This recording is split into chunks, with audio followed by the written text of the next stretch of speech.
여있는 서울 시민을 위한 정직하고 알찬 프로그램 12월 29일 수요일 정봉주의 품격시대 첫 번째 주제 들어가겠습니다. 종교인 과세입니다. 이 문제와 관련해 한 분의 민간인과 한 분의 종교인을 모시고 말씀 나눠보도록 하겠습니다. 최진봉 성공회대 교수 종교인 자리하셨습니다. 안녕하십니까. 예. 진짜 종교인이세요? 예. 목사님이세요? 예, 목사 안수는 받았죠. 목사 안수 받고. 활동은 안 하고 있지만. 안 하고. 예. 이건요? 안 하죠, 절대. 술, 담배를 안 이게 합니다. 뭔데요? 술 아닙니까? 그래요? 어떻게 안 하시는데 어떻게 하세요? 술 진짜 안 해? 네, 저는 담배는? 안 합니다. 담배도 안 합니다. 그럼 결혼하셨어요? 결혼했죠. 바람도 안 피워요? 그거 당연하죠, 말씀. 그러시구나. 예. 당연합니다. 돌직구. 예, 감사합니다. 정말 안 피웠어요? 예, 전혀. 알겠습니다. 자, 모처럼 고재일 시사인 기자 자리하셨습니다. 예. 고 기자는 종교인 아니시죠? 네, 종교인은 아니지만 성직자. 그렇다고 아까 말씀하신 거 다 하지는 않습니다. 바람 피고 술도 안 드세요? 술은 조금 마시고. 담배 안 피시고. 네. 그럼 바람 가끔 피시고. 예. 자, 시청자 여러분들께서도 샵5400으로 다양한 의견 문자로 보내주시기 바라겠습니다. 지금 이 시간 페이스북 라이브로 들어오시면 시청하실 수 있습니다. 말도 많고 탈도 많았던 종교인 과세. 네. 내년부터 이제 시행이 되나요? 예. 예, 어떻게 된 거죠? 일단 상황. 일단 뭐 그동안 종교인 가세가 계속 유예되다가 예. 드디어 이제 올해 8월 1일 이제 시행령을 시행하겠다고 발표하고 예. 지금 내일 아하. 이제 시행령 예고하고 1월 1일부터 예. 과세에 들어간다. 그런데 종교인들은 이제 대체로 받아들이는 입장이 됐잖아요. 그동안 극렬하게 이렇게 막다가 그런데 저런 것 같습니다.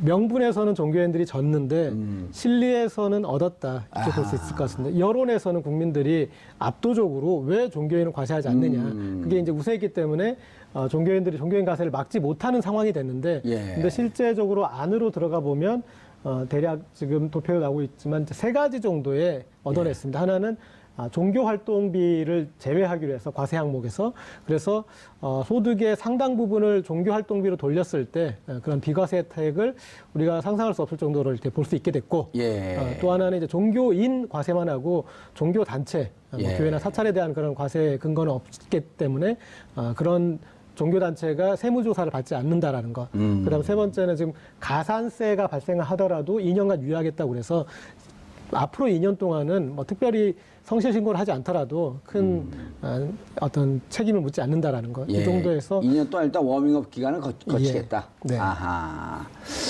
그런데 종교인 과세 시행령을 내일 발표하는 거예요? 예, 그렇죠. 우리는 발표, 북한은 발포. 네, 그러네요. 네. 예. 뭐 저거 종교인 과세되는 거에 대해서 항의해서 미사일 쏜 거예요? 그건 아니죠. 그건 아니죠. 전혀 관계 없는 거죠. 전혀 관계 없습니다. 예, 사람들 이렇게 이제 또 오해할 수 있죠. 아니 네. 보수 언론에서 말을 막 만드니까. 맞습니다. 예. 종교인 과세 항의해서 김정은이 북한에서, 그러니까 종교를 싫어하잖아요, 북한이. 그렇죠. 그래서 그럴 수 있을 것 같습니다. 무교인데다가 또 저런 그렇죠. 그 폭력적인 집단이 네. 미사일을 쐈다고 그 어르신들 들으면요. 종교인 과세에 혹해가지고 반대해서 그 발표했구나 이렇게 알아요. 그럴 수 있죠. 예. 네, 맞습니다. J-모일보, C-모일보, D-모일보 이런 데도요. 맞습니다. 예. 알겠습니다. 뭐 다 빠졌어요 보니까. 그러니까 이제 가장 이 문제가 되는 게 뭐냐면 성공회는 미리 내고 있었나요? 성공회는 잘 모르겠는데 내고 국내 있었나요? 이렇게 가톨릭 사제들 같은 경우에는 예. 자진 과세 내고 있었죠. 90년대 초반부터 해가지고 그런 이제 근로소득세를 자진으로 과세하고 있었어요. 그리고 불교도 조계종, 예. 다른 천태종, 태우종 이런 데는 잘 모르겠는데 일단 조계종은 자진 과세하고 있는 것만은 분명해요. 그러니까 스스로 가는 거죠, 사실은. 예. 그게 의무적으로 되지 않아도 하고 있는 거니까. 예. 왜냐하면 이게 스스로 자진 납세를 하면 혜택도 많아요. 그러니까 정부에 예를 들면 세금을 내면 정부의 어떤 여러 가지 보호라든지 보장을 받을 수 있는 기회도 생기는 거거든요.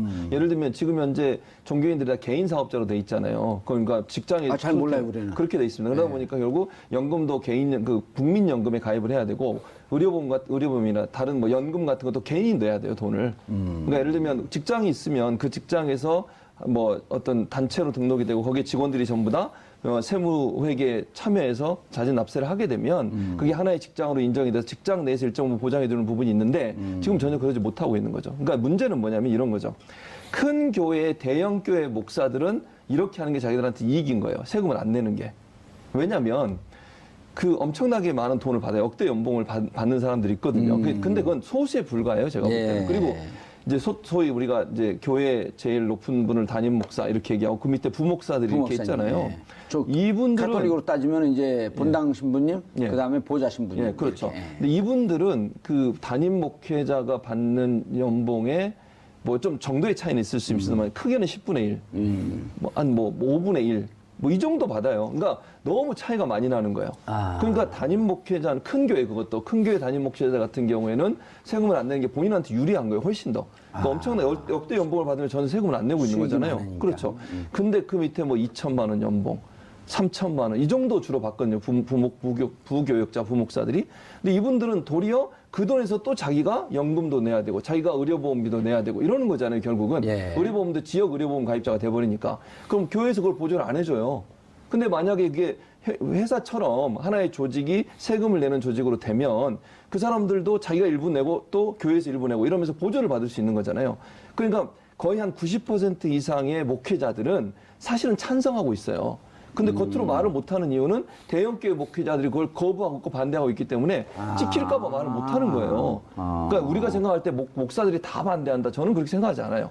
그렇죠. 어찌 보면- 스님들도 다 내니까 반대할 이유 그러니까요. 없고. 그러니까 신부님들도 예, 그렇고. 조그만 교회나 아니면 부교역자라고 소위 이제 부목사 이런 사람들은 전도사 이런 분들은 정말 열악한 환경에서 일을 해요. 그러니까 업무는 엄청나게 많은데 보수는 엄청나게 적은 거죠. 근데 그게 차라리 세금을 내는 기관으로 들어가고 교회가 세무 당국의 어떤 감시를 받게 되면 예. 일정 부분 그 사람들한테 개인적인 복지가 좀 더 돌아갈 수 있는 기회가 된다는 거죠. 아, 좋은 거네요. 예. 근데 아마, 이제 예. 대형교회 목사들이나 담임 목사들이 반대하고 있는 거죠, 지금. 반대를 해도 이제 시행령 됐는데, 자, 반대를 하니까 이분들을 좀 무마하려고, 이거 빼고 저 차 빼고 차 띄고 푸 띄고 뭐 먹을 게 없는 거 아니에요?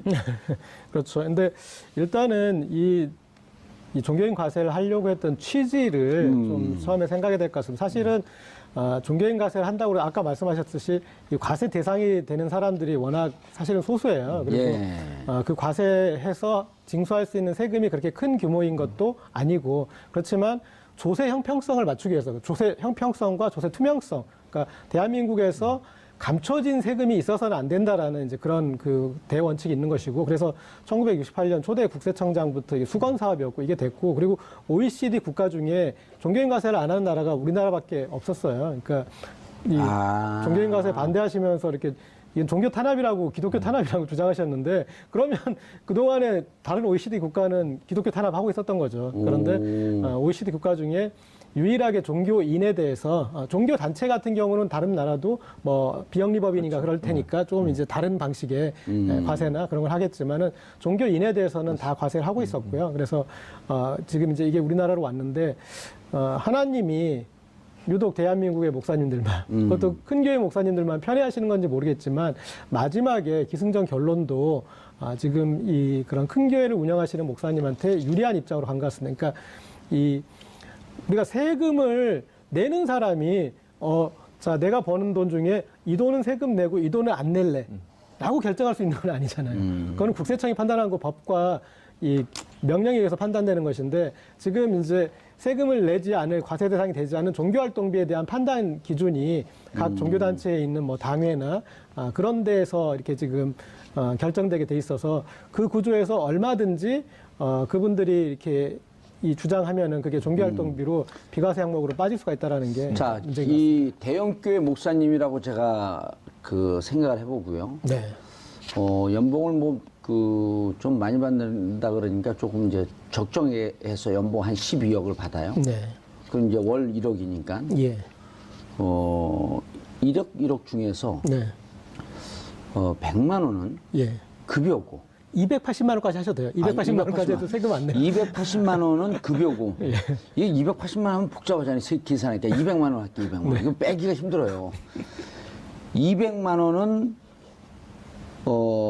급여고 예. 9,800만 원은 종교 활동비로 지급하는 거야. 네네. 그럼 9,800만 원에 대해서 세금을 안 내. 예. 그리고 200만 원도 세금을 안 내. 예. 그렇게 하자는 거예요? 그게 현실적으로 가능한 거죠. 네. 그 이제 그럼 대구미 사기극이네. 그 이제 국정농단 세력이네요. 예, 그럼? 종교 활동비에 대해서 비유하시기는 그렇게 비유하더라고요. 그러니까 이거는 기업의 법인카드와 비슷한 거다. 기업에서도 이렇게 어떤 그런 기업 활동하다 보면은 필요한 지출이 있는데 비용으로 거기에- 인정하잖아요. 예, 법인카드. 예. 근데 저는 몇 가지 측면 좀 완벽하게 다른 것 같습니다. 그러니까 첫 번째는 기업 자체가 법인세를 내는 주체라는 말이에요. 기업이 법인세. 기업의 법인은 이미 법인세를 내고 있기 때문에 네. 20몇 프로, 22% 정도, 1% 정도의 법인세를 내고 있기 때문에 네. 법인카드 쓰는 것은 이미 거기서 세금을 내고 있다. 예, 거기서 이제 비용의 오. 처리 부분으로 인정을 해주는 것이지. 예.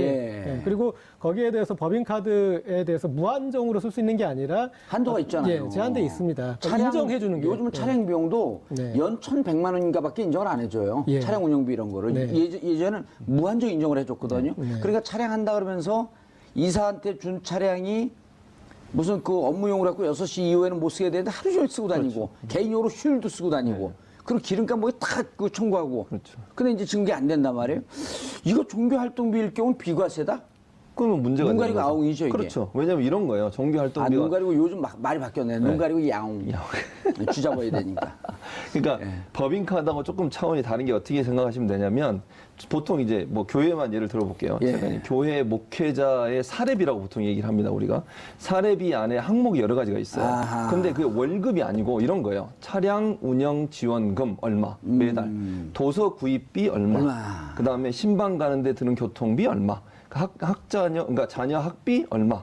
이런 항목이 식대 엄청나게 얼마, 많아요. 네. 숙직료, 뭐 이 여비 등 얼마. 네, 사례비 안에 다양한 형태의 항목들이 있는데 그걸 다 지금 이게 우리는 이제 교회를 그냥 목회 활동비가 되고 이게는 종교 활동비가 되는 거죠.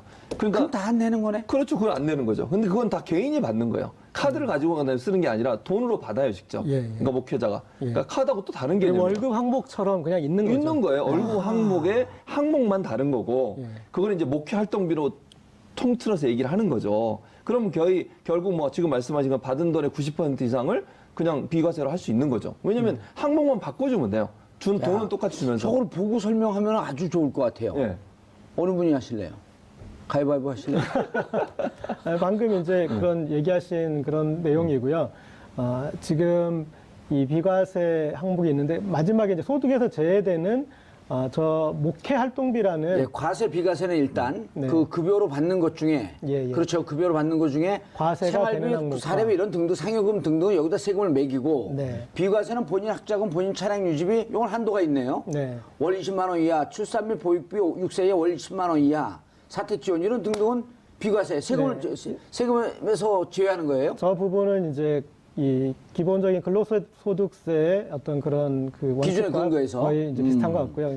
소득에서 제외되는 그 목회 활동비를 저거를 목회 활동비를 누가 판단하느냐 그게 제일 관건인 것 같습니다. 예. 그러니까 만약에 우리가 기업에서도 이런 활동비를 세금을 낼 돈인지 안 낼 돈인지를 기업이 판단하게 한다면 말이 말이 안 됩니다. 안 되지 않습니까? 그런데 저 목회 활동비를 종교 단체가 판단할 수 있게 하는 이게 핵심인 것 같고요. 그리고 목회 활동비라는 이 명목이 너무나 포괄적일 수 있습니다. 이를테면 그 목사님 댁에 집에 난방비가 말하면 아니 목사님이 거기서 기도를 열심히 할 수 있게 난방이 돼야지 않겠느냐. 그러면 목회 활동비를 해석을 할 수 있는 여지가 있지 않습니까?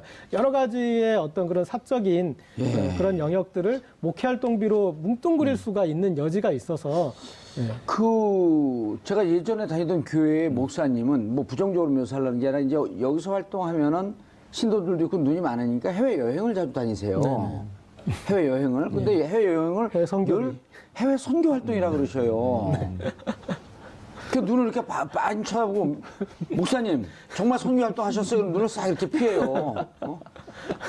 그러면서 저한테 그래요. 악마는 디테일에 있다.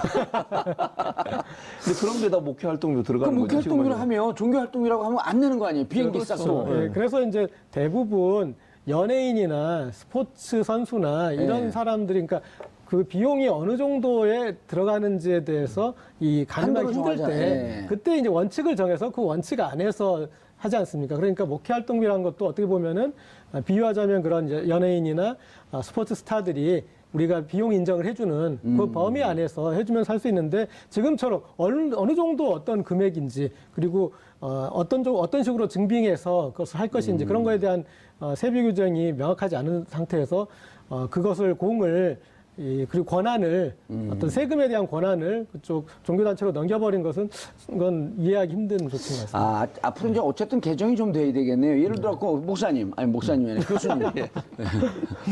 이렇게 하면 어떨까요? 예. 예를 들어 A라고 하는 교회에 성직자 숫자가 있을 거 아니에요. 예, 또 신도 숫자가 있을 거 아니에요. 등록 신도들이 있잖아요. 예. 등록 신도에 비례해서 그 상한선을 만들어 놓는 거예요. 우리 교회가 1000명이다. 예. 그럼 상한선을 월 종교 활동비로 한 100이나 150 정도 하는 기준을 만들어 놓고 그 모니터링 해보면 나올 거 아니에요. 샘플링 하면. 그래서 1000명일 경우에 월 100만 원이다. 목회 활동비. 그럼 10,000명이 되면 10배로 1000만 원이 되는 게 아니고 예. 그렇다고 10배 종교 활동을 하는 건 아니잖아요. 그렇죠. 그거에 따라서 숫자가 늘어나는 거에 따라서 상한액을 좀 만들어 놓는 게 그렇게 합리적이지 않을까요? 그것도 하나의 방법이 될 수 있겠네요. 예. 지금 정의님 말씀하신 것처럼 아예 그냥 숫자에 따라서 일정 부분 정부가 예. 상한선을 정해놓는 거죠. 그 이상의 목회 활동은 더 이상 비과세가 아니다. 과세를 하겠다라고 하는 그것도 좋은 방법인 것 같고. 예. 또 지금 하나는 이거는 문제가 있네요. 그렇죠. 그러니까 목회 활동비라고 하는 것을 누가 정하느냐를 지금 고재열 기자도 말씀하셨는데 예. 이걸 교회가 자체적으로 정하게 하는 게 문제라고 저는 봐요. 차라리 종교단체가 그러면 규역으로 정하거나 의결기구의 의결 승인을 받아 결정. 그렇죠. 이게 그럼 뭐예요, 교회 이게? 단체에서 자기들끼리 결정하는 거잖아요. 예. 그럼 목회 활동비 안에 다양한 형태의 항목들을 만들어서 그걸 또 돈으로 지급하게 되면 그게 월급 대신 받게 되는 비과세 항목이 될 수 맞아요. 있으니까 예. 정부가 좀 이걸 명확하게 구분시킬 필요가 있다는 생각이 들어요. 그러니까 목회 활동비라고 하는 것을 종교 단체 어떤 협의를 통해서든 뭐 합의를 봐서든 이러이러한 항목만 목회 활동비로 한다. 그 외의 항목을 무작정 만들어내는 것은 금지하겠다라고 하는 어떤 룰을 만들지 있어야 될것 않으면 같아요. 그거는 좀 국민적 합의를 이뤄내기가 힘들죠. 왜냐하면 세금 내는 사람이 내가 낼 거 어떤 건 세금 과세 항목이라고 어떤 건 비과세 항목이라고 하는 것을 정하는 꼴이 되는 거잖아요. 그럼 고양이한테 생선을 맡기는 꼴이죠. 네. 그런 조금 이해하기 힘든 부분이 예를 들어서 요즘 그 대기업 같은 경우는 이사나 이런 분들에게 판공비를 무한정 쓸 수가 없어요. 그리고 판공비라고 하는 것 때문에 상한액이나 이렇게 그 인정되는 부분이 많이 없기 때문에 네. 예를 들어서 연봉 10억인 이사가 있다. 그럼 판공비로 우리 회사의 활동을 위해서 더 써라 하면서 한 2억이고 3억이 그 사람 급여로 줘요. 네. 급여로 주면 그 3억 부분에 대해서 영수증을 증빙을 해갖고 회사에 내야 되는데 자 이렇게 3억 늘어나는 것만큼 개인이 소득세 내는 거거든요. 예, 예. 이건 다 그러니까 소득이 발생하고 돈이 이동하는데 세금이 다 있는 거예요. 그렇죠. 근데 종교단체는 무한정으로 허용을 했다? 거기다가 이제 또 종교법인하고 예. 그러니까 이 단체와 이제 종교인을 좀 분리해서 좀 생각을 해볼 필요가 예. 있을 것 같은데 그러면 이제 이 양당 간에 왔다 갔다 하면서 여러 가지 형태의 어떤 뭐 세금을 피하는 방식이 가능할 것 같습니다. 그리고 이제 종교법인 같은 경우는 지금도 뭐 비과세죠. 주차 영업을 하거나 아니면 그 안에 뭐 카페를 하거나 이런 거에서 약간 소득은 발생하는데 이제 거기에 세금이 매겨지지 않는 그런 부분들이 있고 그다음에 이제 이런 그 수물 구석들이 많이 생겨버리면 거기에 많이 문제가 될 수 있을 것 같습니다. 그리고 뒤에 이제 사실은 목회자분들에게 많은 소득이 되는 게 뭐 부흥회비나 그다음에 이제 뭐 신방비나 이렇게 그때그때 발생하는 그런 용역에 대한 어떤 사례비인데 이런 부분들이 훨씬 더 배꼽이 더 클 수 있는데 그 중요한 소득에 대해서 제외되게 되는 거죠. 예. 그 교수님, 예. 요즘 이제 대형 교회 가보면요, 교회를 져놓고 뭐 1층, 2층, 3층 이런 데다가 프랜차이즈 카페도 들어오기도 하고요. 카페를 하죠. 예. 그럼 카페를 들어오게 되면 임대를 할 거 아니에요. 임대를 임대도 하죠. 소득 사업이거든요. 그렇죠. 소득 본인들이 또 교회 신도들을 위해서 와서 커피 마시라면서 싸게 1,500원, 2,000원 네, 싸게 맞습니다. 받으면서 네. 실제로 카페를 운영하는 경우도 운영하는 있고요. 경우 많죠. 자, 지금 종교 법인에다가 과세하는 경우는 전 세계 어느 나라도 없죠. 그렇죠. 법인은 없습니다. 법인 과세는 없단 개인한테 말이에요. 하는 예, 거죠. 개인한테 하는 종교인한테 거죠. 맞습니다. 그래서 11조나 뭐 이런 거 세금을 안 내는 안 건데 내는 거죠. 헌금 뭐죠 불전함. 예, 예. 불전함에 넣는 것도 이제 세금을 세금을 안 내는 거죠. 안 하고 예, 그러나 맞습니다. 지금 같은 교회나 종교단체가 영리 활동을 한다. 네. 그건 세금 매겨야 되는 거 아니에요? 매겨야 되죠. 그래서 어떻게 편법을 쓰냐면요. 그걸 예. 돈 주고 산다고 안 그래요. 그러니까 먹고 자기가 성심성의껏 헌금한다고 얘기해요. 그 통을 하나 만들어 놓는 거예요, 거기다가. 그러니까 가격을 붙이지 않아요. 예를 들면 이름을 붙여줘야겠네. 꼼수통. 예를 들면 가게 같은 데 가면 예. 뭐 아메리카노 얼마 이렇게 쓰지 않습니까? 그게 예. 없어요, 아예. 그러니까 메뉴만 있고 자기가 자발적으로 먹고 감사해서 거기다 1,000원도 넣고 그러면서 거기다 2,000원. 써놓죠. 옆집에는 커피가 5,000원. 옆집에 커피가 5,000원. 저는 이제 모르겠습니다. 교회들이 그렇게 편법을 쓰는 거죠. 그러니까 사실은 영리합동이 되는 건데 그 예. 선교비라고 얘기를 하는 거예요. 이거는 그냥 자발적으로 자원봉사하는 사람들이 커피를 만들어서 주고 그걸 먹는 사람은 감사해서 그냥 선교비로 얼마를 내겠다. 이런 식으로 하다 보니까 이 헌금이 돼버리는 거예요. 이 자체가. 네. 지금 이제 시뮬레이션을 좀 해보면, 예. 그러니까 이제 봉도사님이 좀 나쁜 마음을 먹고, 내가 한번 상속세를 한번 빠져나가 보겠다. 그러면 지금 이제 목사 안수를 받으시는 거예요. 예. 목사 안수를 받아서 그래서 그 교회 건물을 지어가지고 모든 재산을 거기다가 이제 때려 넣는 거죠. 지금 우리나라 같은 경우에 때려놓으면 좀 아프잖아요. 그냥 묻지못 때려놔요. 그런데 거기에 그런 다음에 또 자녀분에게 목사 안수를 준 다음에 그 교회를 넘기면 그 다음에 그 교회에 있는 여러 가지 자산을 그런 종교 활동비로 자녀에게 간다면 이 과정에서 세금이 발생할 요인이 없는 거예요. 대한민국 지금 그 재력 있는 사람들이 이 방송들을 어떻게 하려고 그런 편법을 알려주세요. 그러니까 지금 목사님들은 재벌 보면서 좀 웃을 것 같아요. 왜 이렇게 쉬운 방법이 있는데 실제 명성교회에서 그렇게 교회를 넘겨버리지 않았습니까? 그렇죠. 그리고 하나. 아들이 또 하나예요, 이름이. 김 하나.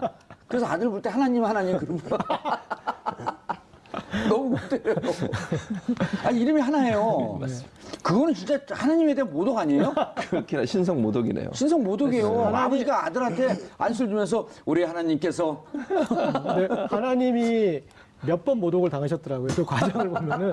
그러니까 이름도 모독인데 제가 봤을 때는 한 2012년인가 13년인가 청월함 아카데미에서 이런 특강을 할 때 본인은 이 교회를 세습하지 않겠다.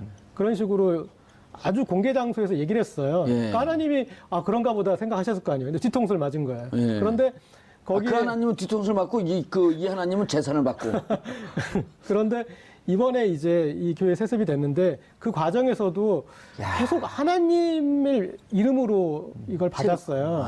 네, 그래서 그리고 심지어 마지막에는 그거를 이 십자가라고 그 1년에 350억 원의 저 현금이 들어오는 명성교회를 물려받은 걸 십자가를 떠안았다라고 표현을 하시더라고요. 그래가지고 그리고 왜 그 독이 든 성배라고 그러지 않은 게 천만다행이네요. 그래서 그거를 지켜보시는 하나님 좀 어떤 생각이 드실지 저는 좀 궁금합니다. 아니 근데 이렇게 하고 진짜 궁금한 게 물론 이제 그 종교적 양심에다 호소하자고 이게 편법이고 예. 꼼수고 예. 세금 안 내려고 하고 이런 건 목사님들이 스스로 알지 않나요? 아시지 않겠어요? 저는 그렇다고 보는데 이제 그럼에도 불구하고 그걸 실천하지 않는 게 사실은 세상 분들, 세속적인, 그분들이 볼 때는 상당히 이해가 안 되는 영역이죠. 그러니까 사실은 근데 이제 의외로 교단 내에도 그걸 주장하는 분들도 많아요. 지금 봉사님 말씀하신 것처럼 교회가 바뀌어야 된다, 깨끗해져야 된다, 개혁이 된다 이런 주장하는 분도 많거든요. 물론 그분들이 대형 교회에 의해서 막 억압받기도 하고 핍박받기도 하지만 그분들은 그런 목소리를 내요. 이게 제대로 된 그러니까 정말 교회가 사회를 정화하고 사회가 깨끗한 방향으로 가기 위해서 하기 위해서는 솔선수범해야 되는 거 아니겠습니까? 그리고 종교인이라 하더라도 본인이 얻은 그 소득에 대해서는 세금을 내는 게 정말 당연한 거 아니에요? 근데 종교 단체야 뭐 아까 말씀한 법인이고 거기는 그냥 비영리 단체니까 뭐 그 종교 단체뿐만 아니라 비영리 사업을 하는 NGO 단체들은 세금을 안 내니까 그건 이해를 하겠지만 개인이 월급을 받고 뭔가 보수를 받았다면 거기는 당연히 예외 없이 다 세금을 내는 게 맞다고 저는 생각하는데 그런 부분에서 좀 인식을 제대로 못하는 건 안타까운 부분이죠. 재미있는 부분이 명성교회 세습 과정에서 그러니까 그런 것에 대해서 하나님이 알고 내가 알고 또 옆교회 목사님이 아세요.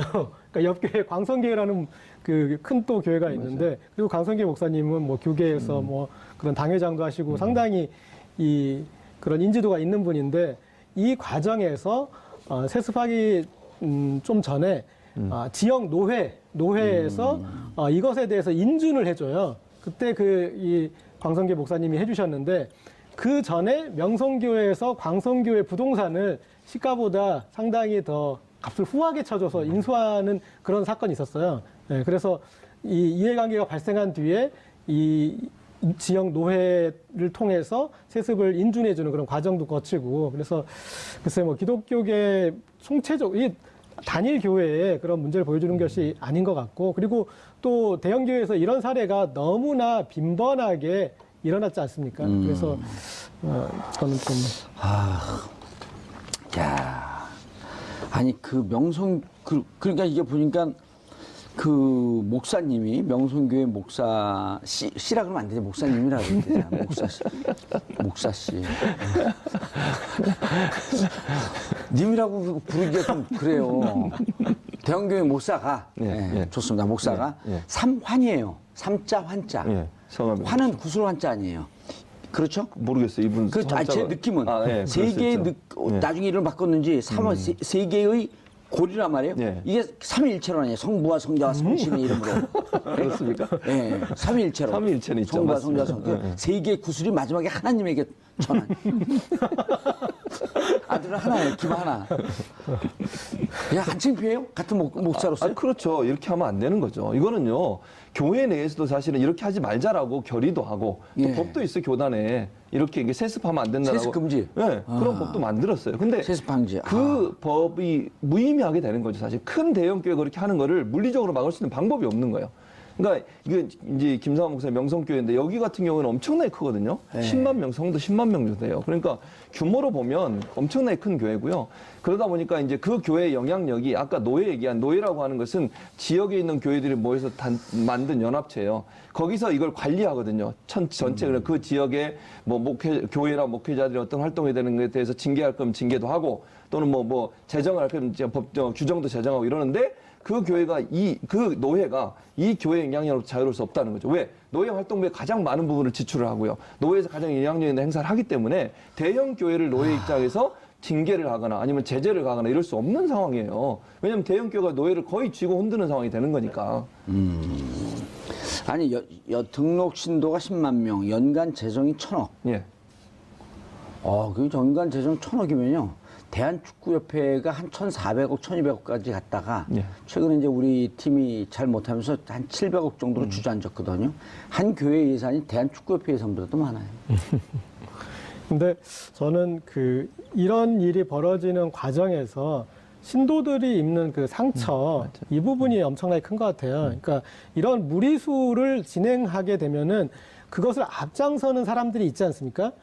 그런데 그 사람들이 엄청나게 많은 상처를 신도들에게 주고 그리고 이번에도 그런 이제 과정에서 물리력이 발생하는 그런 노출이 됐지 않습니까? 그리고 문제 제기를 하는 사람들이 엄청나게 많은 또 핍박을 받게 됩니다. 그래서 지금 그리고 그분들이 이제 이 교회를 지금 또 나오고 있는 상황이 되는 것 같더라고요. 그래서 이런 상처까지 남기는데 좀 마음이 안 좋습니다. 그러니까 지금 말씀하신 것처럼 교회 내에 이제 이런 문제 제기를 하는 사람이 당연히 있을 수밖에 없죠. 목회자가 됐든 평신도가 됐든 장로가 됐든 문제 제기를 하면 그 사람들을 한쪽으로 코너에 몰아넣고 공격을 하기 시작해요. 그걸 몰아내는 거예요. 아예 교회 쫓아내고 그다음에 파면을 시키고 예를 들면 장로직을 파면시켜 버려요. 그러니까 당회라고 하는 곳이 이제 최고 의결 기구인데 당회장은 그 교회 담임 목사가 맡고 당회원들은 장로들이 하는 거거든요. 근데 장로들은 대체적으로 담임 목사에 좀 가까운 사람들이 장로가 되는 경우가 많아요. 그러니까 담임 목사의 영향이 절대적으로 클 수밖에 없는 상황이고 그런 상황에서 한두 명의 장로가 거기에 거부해서 반기를 들거나 문제를 제기하거나 언론에 폭로를 하면 그 사람들의 장로직을 파면시켜버리고 교회에서 퇴출을 시켜버려요. 나가라고. 그러면 이제 뭐 힘이 없잖아요. 장로 입장에서는 문제 제기했다가 그냥 쫓겨나고 그다음에 본인이 다니던 교회에서 스스로가 아니라 물리력에 의해서 쫓겨나오는 이런 문제가 발생하게 되고 그러면서 교회가 둘로 나눠지거나 일부 그 문제를 제기했던 성도들이 엄청난 상처를 입게 되는 거죠. 그러면 하나님이 그걸 기뻐하시겠습니까? 저는 절대로 그렇다고 생각하지 않거든요. 교회가 나눠지는 거 하나님 왜 기뻐하시겠습니까? 그리고 부정과 비리를 가장 싫어하시는 분이 예수님이고 하나님이신데 공의와 정의가 강물처럼 흐르게 하라는 게 성경에 있는 말씀이잖아요. 근데 교회 안에 공의와 정의가 없다고 하면 그 교회를 보고 하나님이 과연 기뻐하시겠는가 이런 생각이 드는 거죠. 명진 스님이 유명한 얘기를 했잖아요. 자기 책에서도 썼는데 스님이 부처님을 제일 무서워하지 않고 목사님이 하나님을 제일 무서워하지 않는데요. 그래서 왜 그러냐 했더니 없는 줄 알기 때문에. 근데 저는 있다고 믿습니다. 저도 있다고 믿어요. 저는 진짜 있다고 믿어요. 저는 아주 독실한 기블릭, 기독교, 불교, 가톨릭 신자예요. 응? 아주 독실한. 오늘 하나 배워가는데 기블릭. 그런데 그 천주교 만주교로 바꾼다 그러잖아요. 천주교니까 맨날 1,000원밖에 안 들어온다 그래갖고 만주교로 바꾼다. 이왕 바꿀 거 억주교회로. 그 헌금을 억울하네요. 근데 그런 측면이 있는 것 같습니다. 우리나라에 있는 성당 중에 혹은 사찰 중에 단기간에 급성장한 성당 사찰은 거의 없어요. 근데 유독 교회만 단기간에 급성장한 교회들이 있는 겁니다. 그러니까 불과 20, 30년 만에 혹은 10년 만에도 그렇다면은 그때 이제 이 교회가 누구 거냐? 그때 하나님 거라는 생각을 별로 안 하시는 것 같아요. 이 교회는 내 거야라는. 아, 그러면서 싸움이 시작되는 그렇죠. 거죠. 예. 목사님이 이 교회는 내 거야라고 생각하시니까 그 교회 회계에서도 문제가 되고 상속도 하고 싶어지는 거잖아요. 저희 옛날에 제 지역구에 한 교회가 있는데 그 목사님이 욕심을 좀 부리셨어요. 이제 지역구 안 돌아가실 건가요? 저는 이제 지역구 국회의원들이 지금 사면복권. 국회의원 안 해요. 국회의원 안 하게 예. 됐어요. 네. 방송. 예. 방송을 통해서 예. 좀 마음 놓고. 마음 놓고. 예. 근데 그 목사님이 너무 욕심을 내니까 그 교회 장로회에서 네. 장로회가 최고 의결기구 아니에요? 그렇죠. 예, 당연히. 장로에서 그 목사님 쫓아냈어요. 근데 장로회 그 의장이라 그러면 뭐라 해요? 장로회 회장? 회장이라고 그러겠죠. 예, 장로회 그분도 회장. 영향력이 있잖아요. 그렇죠. 목사님하고 버금가는. 예. 그 회장이 또 동생이었어요. 그럼에도 불구하고 이 장로에서 목사님과 동생을 내쫓았어요. 그래서 제가 박수를 보냈어요. 이렇게 민주적인. 보내고 나니까 교회 부흥이 잘 돼갖고 막 2배로 늘어나요, 신도가. 그러니까 사실 이렇게 욕심내면 신도들이 그 심판해야 되거든. 그렇죠. 맞아요. 근데 그런 구조가 안 돼 있잖아요, 안 돼 지금. 있죠. 예. 그러니까 왜냐면 신도들은 그러니까 우리나라의 그 기독교가 좀 부정적으로 하는 게 뭐냐면 예. 그 기복신앙 비슷한 게 좀 남아 있어요 아직도 많은 부분이 예, 자기의 복을 기원하는. 그러면서 목사를 하나님과 동일시하는 신성화하고. 예, 그런 이미지가 남아 있어요. 특히 이제 연세 많으신 분들은 예전에 신앙생활 때 그렇게 배웠거든요. 사실은 교회가 그렇게 가르쳤어요. 하나님의 대리자고 하나님은 직접 볼 수 없으니까 목사님이 하나님의 대리자 역할을 하는 것처럼 이미지가 심겨져 왔어요. 아주 오래전인가 기독교 처음 들어왔을 때 그런 이미지 때문에 사실은 목사님이 잘못한 것을 성도가 뭐라고 하는 것은 잘못됐다. 이런 이미지가 있어요. 금기시되어 있죠. 예. 그러면서 목사님은 누가 심판할 유일하게 하나님만 심판할 수 있다. 뭐 이런 거예요. 그 예를 드는 게 다윗을 예를 많이 드는데 사울 왕과 다윗 왕이 이거 성경 얘기를 해야 되는데 이스라엘의 초대 왕이 사울 왕입니다. 예, 그 다음에 이렇게 하시면 안 돼요. 그걸 예를 들면서 어쨌든 네. 그걸 예를 들면서 다윗이 사울을 죽일 수 있는 기회가 있었어요. 그런데도 안 죽였거든요. 그러면서 하는 얘기가 하나님이 세우신 왕을 내가 내 마음대로 죽일 수 없다. 이런 말을 해요, 성경에. 그걸 인용해서 목사님을 마치 그렇게 생각하는 거죠. 그분을 공격하거나 그분을 몰아내는 것은 하나님만 할 수 있는 건 사람은 할 수 없다. 예. 이런 이미지가 이제 그 교회에 남아 있어서 그게 이제 결국 지금 말씀은 신성시하는 그런 분위기로 변형됐다 이렇게 볼 수 있겠네요. 이게 뭐 그 기독교나 이거를 그 폄하하거나 혹은 그 명예훼손하거나 그러려고 그런 건 그건 아닌데 아니죠. 그 인천에서 한 목사님이 신도하고 바람이 났어요. 그래서 그냥 남편이 그 호텔을 급습을 하니까 그 목사님이 한 7층에 8층 대롱대롱 매달려 있다가 떨어져 돌아가셨어요. 그 유명한 기사예요. 네네. 그랬더니 그 교회에서 올해 그 질병으로 급성으로 사고로 돌아가셨다. 원인도 안 얘기하고. 네. 그러니까 이런 게 일종의 신성시하고 그렇죠. 그게 실제 우상숭배 아니에요? 뭐 그렇게 되면 그건 우상숭배죠. 지금 말씀하신 예. 그 사례만 보면 그건 그 분명 기사가 우상숭배. 있어요. 검색하면 다 나와요, 그게. 그건 우상숭배죠, 사실은. 그 잘못된 걸 밝혀야죠. 밖에 이렇게 매달리는 사진도 나왔어요. 그러니까요. 나쁜 짓 하다가 그런 짓을 했으면 이건 파면을 시키고 예. 문제 있다라고 얘기를 하는 게 맞는 거 아닙니까? 근데 거기도 대형교회예요. 그러니까요. 지금 이렇게 목사님들 뒷담화하는 자리가 저도 갑자기 생각나는 일화가 있어가지고. 아니, 왜 그러냐면 이게 그 목사님들이 전에 이제 그 이명박 정부 들어오자마자 노무현 정부 때 만들었던 종부세. 제가 이 얘기를 이제 인용을 많이 하는데 그 종부세를 없애는 날 서울대 교수 한 분이 이제 우리가 오전 일주일에 한 번씩 그 국회에서 조찬 연구 공부 모임을 하는데 그분 보수적인 분이에요. 네. 여자 교수님이었었는데 자기 종부세 대상이래요. 예. 근데 아침에 얘기하다가 울먹이면서 눈물을 실제로 흘렸어요. 부자들을 더 이상 창피 주지 마라. 종부세 내고 싶다. 네. 돈이 많고 재산이 있고 많은 소유가 있으면 내야 되는 거 아니냐. 왜 자꾸만 부자를 그렇게 천박한 집단으로 만드냐. 네. 그랬거든. 저는 지금 목사님들 중에 이런 고해성사는 심정으로 더 이상 성직자를 부정한 집단으로 매도하지 마라. 네. 매도당하기 싫다. 그렇죠. 세금 내겠다. 특수활동비, 종교활동비 없애라다. 이게 뭔 얘기냐? 그렇죠. 이러한 그 셀프 적폐 청산하는 분들이 나와야 돼요. 사실 있어요. 그게 있어요? 목소리가 적어서 그렇지. 그러니까 그게 조명을 안 받아서 그렇지. 예. 그러니까 뭐 기독교 개혁 실천위원회인가 무슨 그런 맞아요. 모임 중 네, 젊은 네. 목회자들 중에 그렇게 하시는 분들이 있어요, 정말로. 근데 그런 분들이 많이 있는데 아니, 심지어 원로 기독교인들 중에서도 원로분들 중에서도 명성교회 세습에 대해서는 가서 반대하고. 1인 시위도 하고 네, 그렇죠. 그런 목소리가 있습니다. 네. 예. 근데 이제 그게 그럼에도 불구하고 이 큰 교회 목회자들이 그걸 받아들이지 않는 거죠. 그러니까 권력을 계속 자기들한테 자기 사유화하려고 하고 세습은 정말 이건 제가 볼 때 성도들 기독교인들 중에 90% 이상 반대할 거예요. 근데 어쩔 수 없이 그걸 받아들이는 거죠, 사실은. 아까 제가 말씀드렸듯이 목회자에게 반항하고 거부하는 것이 하나님께 벌을 받을 수 있다고 하는 위험, 그런 어떤 두려움, 그런 것들이 결국은 작용을 하는 거예요. 그러니까 자기는 마음에 안 들지만 그럼에도 불구하고 자기는 그 사람을 어떻게 할 수 있는 권한이 없다고 보고 하나님만 할 수 있으니까 자기는 그냥 순응하고 하는 그런 이제 모습을 보여주기 때문에 문제라고 볼 수 있고. 한국 교회가 이렇게 가면은 이제 이 종교 사유화하는 대표적인 나라가 일본이지 않습니까? 일본의 사찰 같은 경우에는 그냥 이제 세습하는 그런 사찰이거든요. 그래서 이 자녀가 한 뭐 40살까지는 그냥 평범하게 직장 생활 하다가 마지막에? 이제 막 이제 물려받을 때만 머리 깎고 와가지고 스님이 되는 거예요. 아까 그 아이디어가 거기서 나온 게 일본. 근데 사찰하면 우리 또 산중국 아니에요? 그런데 그 불법 사찰.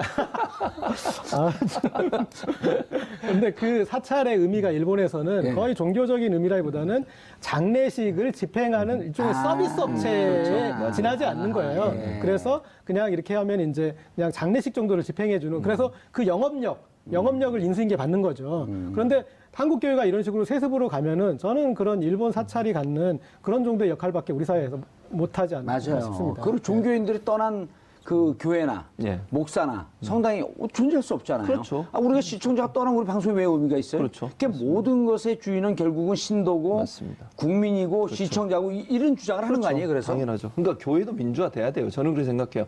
물론 이제 교회가 세상적인 모든 룰을 따라야 된다 이렇게 볼 수는 없죠.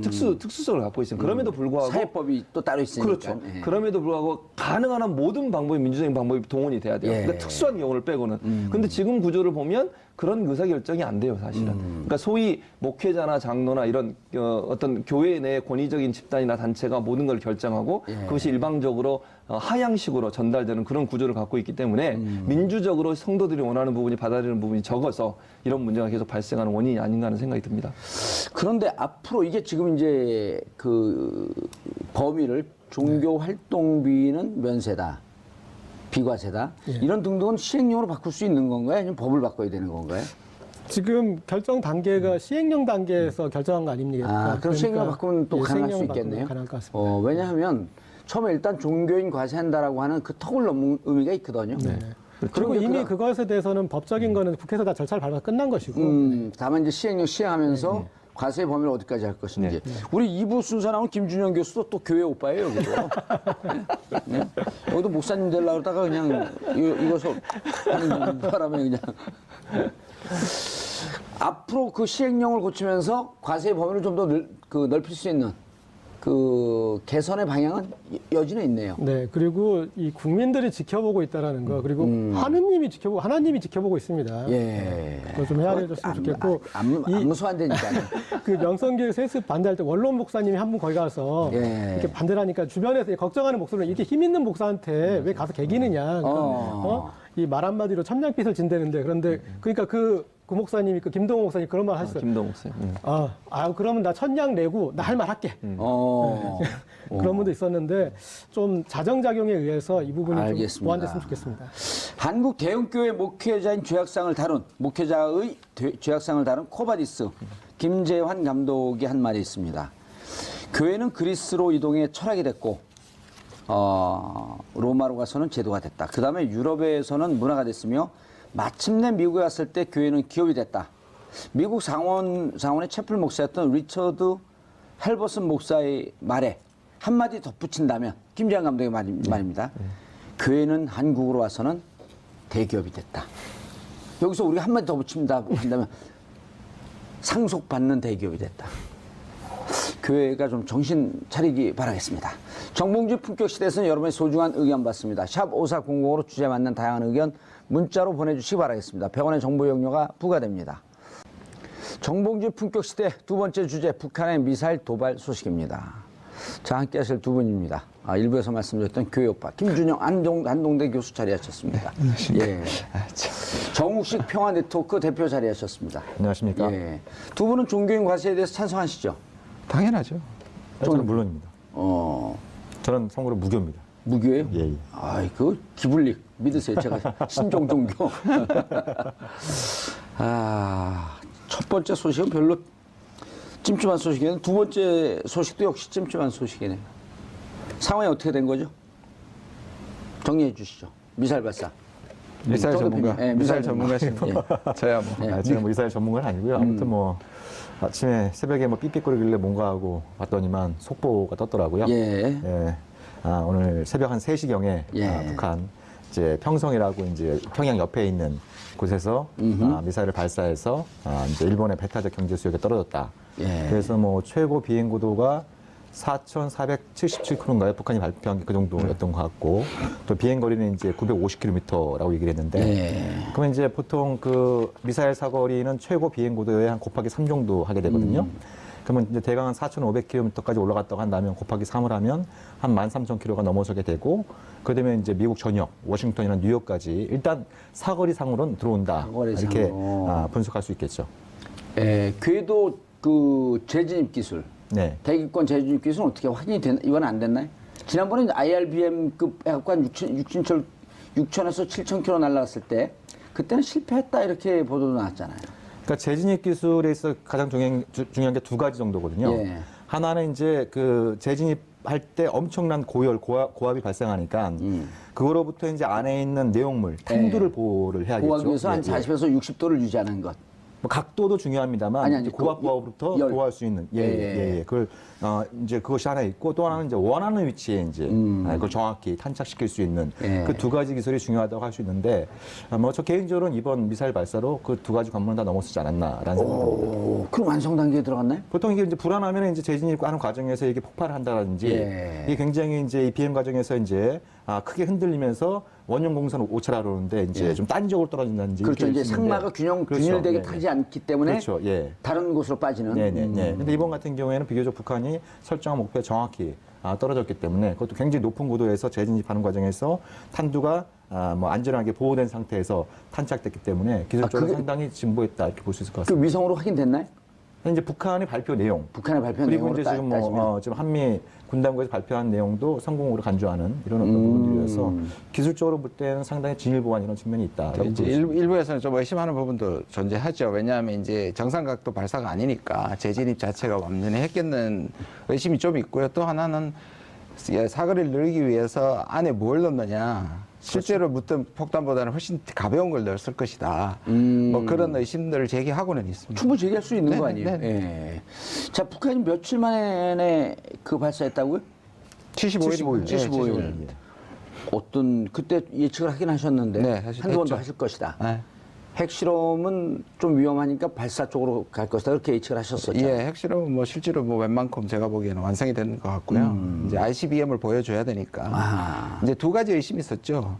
사실 지난번처럼 태평양 넘어서 그러니까 사거리가 있다는 걸 보여주되 예를 들자면 조금 더 높여서 거의 실제에 가깝게 태평양 상공까지 해서 동부까지 갈 수 있다는 걸 보여주는 거. 그런데 이번에 이제 그렇게는 하지 않고 다시 고각 발사를 한 거죠. 예. 그러니까 유엔 연설 이후에 계속 자기들이 이제 하겠다고 얘기를 했으니까 자기 페이스는 맞는데요. 그러니까 몇 가지 이번에 그 정도의 예상은 빗나갔지만 하는 것은 많은 사람들이 예상을 했었죠. 그때 예상은 저 태평양까지 쏠 것이다 네네. 이렇게 예상을 했었잖아요. 네, 근데 맞습니다. 왜 그쪽까지 안 나가고 동해 수역으로 발사했을까요? 무슨 의미가 있을까요? 뭐 몇 가지 추정은 가능한데요. 예. 그게 이제 워낙에 부담감이 있고요. 또 예. 실제로 거기에 그때는 핵탄두를 싣는다는 얘기도 있었지 않습니까? 그러니까 그렇게까지도 할 정도로 나올 수도 있다는 얘기였는데 그거는 이제 제가 보기에는 워낙에 이제 그거는 뭐 위험 부담이 많으니까.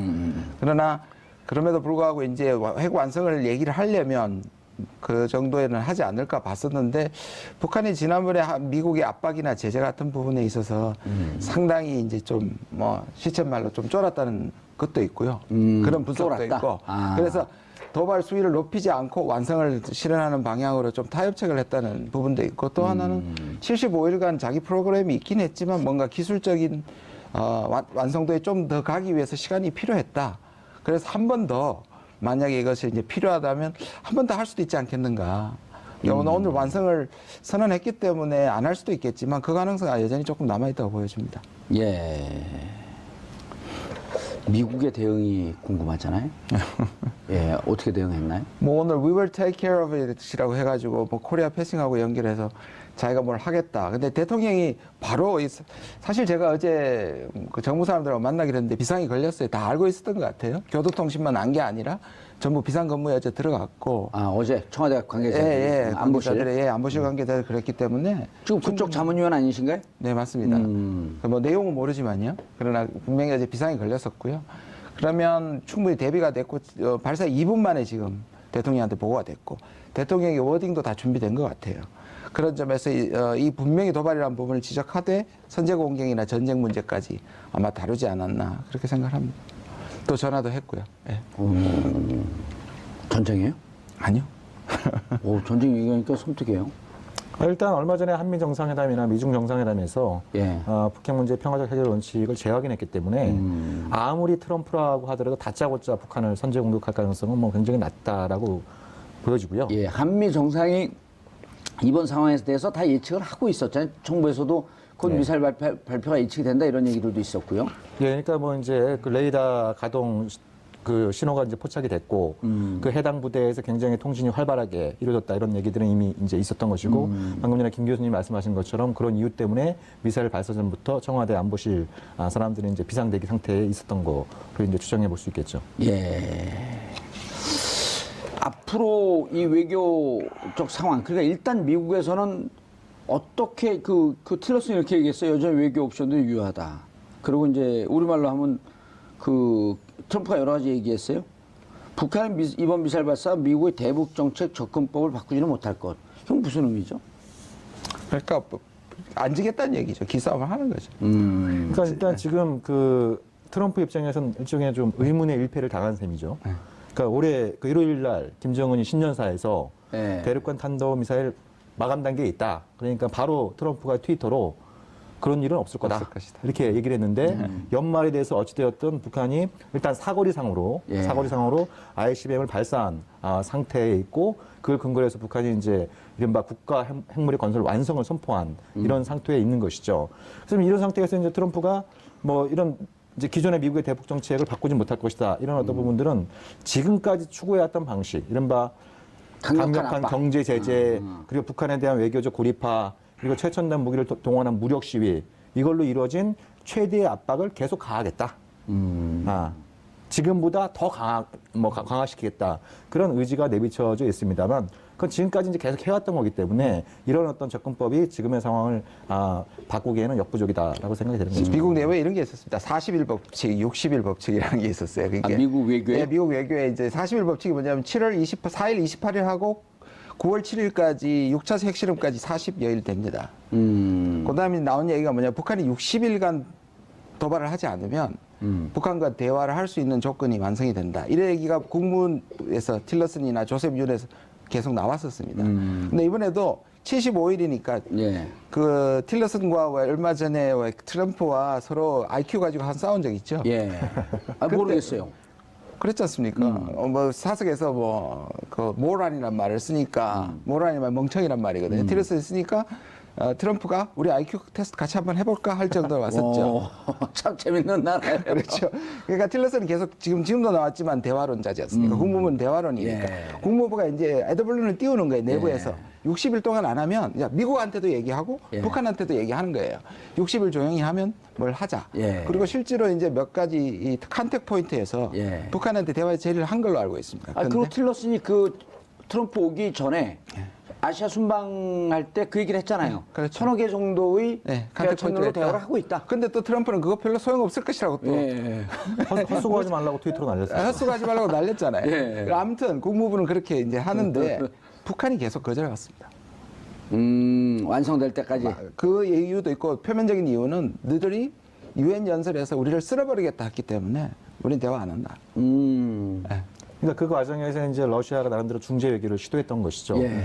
근데 러시아가 중재를 시도하고 있는 와중에 방금 전에 말씀하신 것처럼 미국 국무부에서 뭔가 북한이 한 60일 정도 이른바 도발을 안 하면 그게 이제 뭐 대화를 재개할 수 있는 이제 사전 정지 작업으로 이제 이해를 하고 그런 식의 접근을 하고 있었는데 근데 트럼프가 바로 헛소리하지 말라 그러고 그리고 이제 60일이 지나서 이제 그럼 뭔가 좀 상황이 반전되지 않을까 이런 기대가 있었는데 북한을 또 테러 정부로 재지정하고 그리고 얼마 전에 동해에서 아마 역사는 처음일 겁니다. 동해에 이제 항공모함 전단 3척을 갖다 투입해갖고 역사상 가장 강력한 어떤 해상훈련을 실시하고 그리고 이제 다음 달 초에는 또 공군 훈련. 230대 항공기를 동원해가지고 대규모 또 무력시를 벌일 계획이고 이런 것들이 나오니까 북한의 입장에서도 우리는 안 하고 있는데 저게 할 거 다 하고 있지 않냐. 그럼 우리도 초강성으로 하자 우리도. 그러니까 지금 미국의 대북 정책에서 가장 큰 제가 보기엔 문제점이 뭐냐면 틸러슨 국무장관이 됐던 대북 정책 특별대표인 조셉윤이 됐던 나름대로 어떤 그 계획을 가지고 움직이려고 하는데 그러면 이제 백악관이나 대통령이 좀 일종의 좀 외교적인 재량권을 줄 필요가 있는 것이죠. 그렇죠. 좀 밀어줘야죠. 그럼 너희들이 그 잘하나 결과를 보고 판단하겠다. 그렇잖아요? 예. 근데 뭔가 틀렸으니 만들어서 가는데 해보려고 그러면 고춧가루 그죠? 뿌려 자꾸. 고춧가루 갖다가 이제 그러니까 국무부의 대북 접근 시도라고 하는 게 평양에 도달하기 이전에 백악관의 문턱조차 못 놓고 있는 겁니다. 그걸 갖다가 뭐가 좀 상황이 반전될 수 있는 이런 기대감이 고조되면 다 이제 트럼프가 큐시켜버리는 거죠. 헛소리하지 말라고. 그러니까 미국의 실질적인 대북 정책 설계자이자 주도자가 트럼프인 겁니다. 왜 그래요, 트럼프는? 뭐예요? 하고 싶은 게. 제일 잘하실 거 아니에요? 저는 이렇게 생각해요. 보시면 그러면 그 정도는 멍청이와 IQ 테스트면 자를 것 같잖아요. 안 자르잖아요. 그것도 이상하지 않으세요? 그게 뭐냐면 트럼프는 일단 자기의 전략이 아무도 짐작하지 못하게 만드는 게 자기의 장점이라고 생각한다니까. 그게 협상의 전략에서 나오는 거예요. 본인은 알까요? 본인도 모를 것 같아요. 그러니까 그 순간순간에 그걸 하면서 그게 자기는 굉장히 지금 잘하고 있다는 느낌만 받는 그리고 자기 거예요. 아주 머리도 좋고 지금까지 그렇게 하고 성공했고. 성공했고. 예. 그야말로 근거 없는 순발력에 의지하는 거죠. 예, 근자감이죠. 근거 없는 자신감. 예. 그러니까 이번에 이제 아시아 순방 전에도 한참 막 말폭탄을 터뜨려 놓고 예, 막상 와갖고는 안 그랬어요. 결국 와서는 무기상 역할을 한 거 아닙니까? 그렇죠. 무기상 역할을 했어요. 뭐 무기 아베 신조하고 팔아먹고 하고. 기자회견하면서도 아베 신조한테 질문을 했는데 그 질문을 이제 가로채가지고 미국 무기 자랑하고 아베한테 무기 좀 더 사달라고 공개적으로 압박하고 문재인 대통령하고 기자회견할 때 문재인 대통령한테 질문한 거 또 가로채가지고 미국 무기는 이렇게 좋으니까 지금 뭐 방금 전에 회담했는데 문 대통령이 한 70억 달러 몇십억 달러의 이제 무기를 구매하기로 했다. 결국은 이제 트럼프의 노림수는 그 부분이 있는 것이죠. 자기도 말폭탄을 던지고 북한도 언행으로 이제 긴장을 고조시키면 그걸 근거로 해서 미국의 무기 판매를 최대한 늘리고 그걸 통해서 일자리를 창출했다라고 하는 정치적 프로파간다. 결국 미국 돌아가서 이제 그 자랑을 하고 있지 않습니까? 그렇죠. 그러니까 미국 이제 언론은 또 비판하고 예. 이미 다 약속된 걸 뭘 했다 그러는 거냐. 그리고 막상 팔아야지 파는 거고 투자 또 들어와야지 들어오는 거고 수년 전서부터 다 준비했던 그 대미 투자 아니냐. 그래서 또 미국 언론에서 비판했잖아요. 네, 네, 맞습니다. 그럼 뭐 하자는 거죠? 그 자기들끼리 사이가 안 좋은가요? 그러니까 전형적인 비즈니스맨이죠. 지금 얘기한 것처럼. 안보 그냥, 사업주의. 예, 완전 사업주의죠. 푸닥거리라고 생각해요. 앞에서 푸닥거리, 무당 푸닥거리를 하면 긴장이 고조되면 당연히 우리가 동맹 비용을 많이 물게 되고 그다음에 그 동맹 비용은 위기와 상쇄되죠. 그러니까 위기인데 물건 사는 거에 대해서 우리 국내나 일본 국내에서 아무도 반대 안 하지 않습니까? 그러니까 이런 말이 있어요. 위기를 생산하고 무기를 팔아라. 미국 군수산업의 특징이에요. 그걸 이제 충실하게 지금 하고 있는 거죠. 그러니까 미국 대통령이 이런 식으로 무기상을 자처하는 경우는 저는 처음 보는 것 같아요. 그렇죠. 예, 주로 좀 안 보이는 데서 대통령보다 훨씬 더 좀 이렇게 지식이 낮은 사람이 이제 그런 동맹국을 상대로 해서 압력을 행사하고 그러는데 대통령이 이렇게 전면에 나서갖고 무기상을 자처하는 건 사실상 처음 보는 그런 모습인 것 같습니다. 지금 뭘 보고 계십니까? 아니, 지금 그 속보 들어오는 거 보고 있어요. 그리고 이제 그 북한이 이후의 행보. 그 둘 다 지금 아무런 그 대응들이 없어요. 미국도 뭐 어떻게 하겠다는 얘기도 없고. 예측을 했고. 네. 더 이상 강력한 압박을 어떻게 하죠? 아니 지금 안보리 또 모여서 또 조금 사실상 지금도 최고지만 계속 몇 가지를 더 하면서 그 제재 수준을 높이는 거는 할 거예요. 이쪽으로 갈 거고. 근데 문제는 이제 미국의 입장인데요. 지금 대다수가 북한이 저렇게 이제 북한은 완성을 얘기했지 않습니까? 그러면 이게 이제 한 번 더 할 수도 있지만 안 하고 또 신년사 때 우리가 오기 전에 얘기했지만 핵무력의 완성이라는 건 불가능하잖아요. 그리고 90이냐 95%냐 98%냐는 실제로 전쟁을 하기 전에는 아무도 모르는 일입니다. 아, ICBM도 완성한 표현은 완성 단계에 들어갔다. 그렇죠. 요 정도만 해도 완성이다 이렇게 딱 그러니까. 말씀을 찍을 수는 없다. 그거는 이제 북한으로 봐서는 뭐냐면 자기들은 이런 것들을 두고 어느 순간에 자기들이 완성을 선언해버리면 그다음부터 이제 자기가 유리한 점에서 대화를 시도할 가능성도 있다고 봐요. 그런데 미국 쪽에서 그걸 안 받아들일 가능성이 매우 많아요. 미국은 틸러스는 받으려고 또 트럼프 안 받고 그러려고 할 거 아니에요. 자기하고 오바마와 가장 큰 차이는 오바마는 아무것도 안 했지만 자기는 아까 말씀하신 것처럼 적극적 제재와 압박을 통해 가지고 북한을 완전히 고사시켜버리겠다. 예. 그게 10년이 걸리든 20년이 걸리든 해버리겠다는 거거든요. 그렇게 되면 긴장 고조는 다시 높아질 수 있죠. 왜냐? 북한은 대화를 원하는데 미국이 안 하면 북한은 남한한테 갑질할 수 있죠. 평창이 위험합니다. 그러면. 평창이 기회도 될 수 있지만 상당히 평창이 평창은 될 수 있네. 어쨌든 평창 있을 때는 휴전에 휴전. 이런 선언하면서 그래 잠깐만 북한 팀들이 와라 이 얘기를 하고 있는 거 아니에요? 그런 북한을 설득하기 위해서는 미국이 북한한테 뭔가 손을 내밀어야 하는데 지금 평창이 위험해질 수 있겠네요. 아니, 그 무슨 그 안전의 위협이라고 하는 것이 아니라 성공하지 못할 위험성이 대단히 높아졌다. 그러니까 예를 들면 이제 그 평창 행사를 앞두고 예.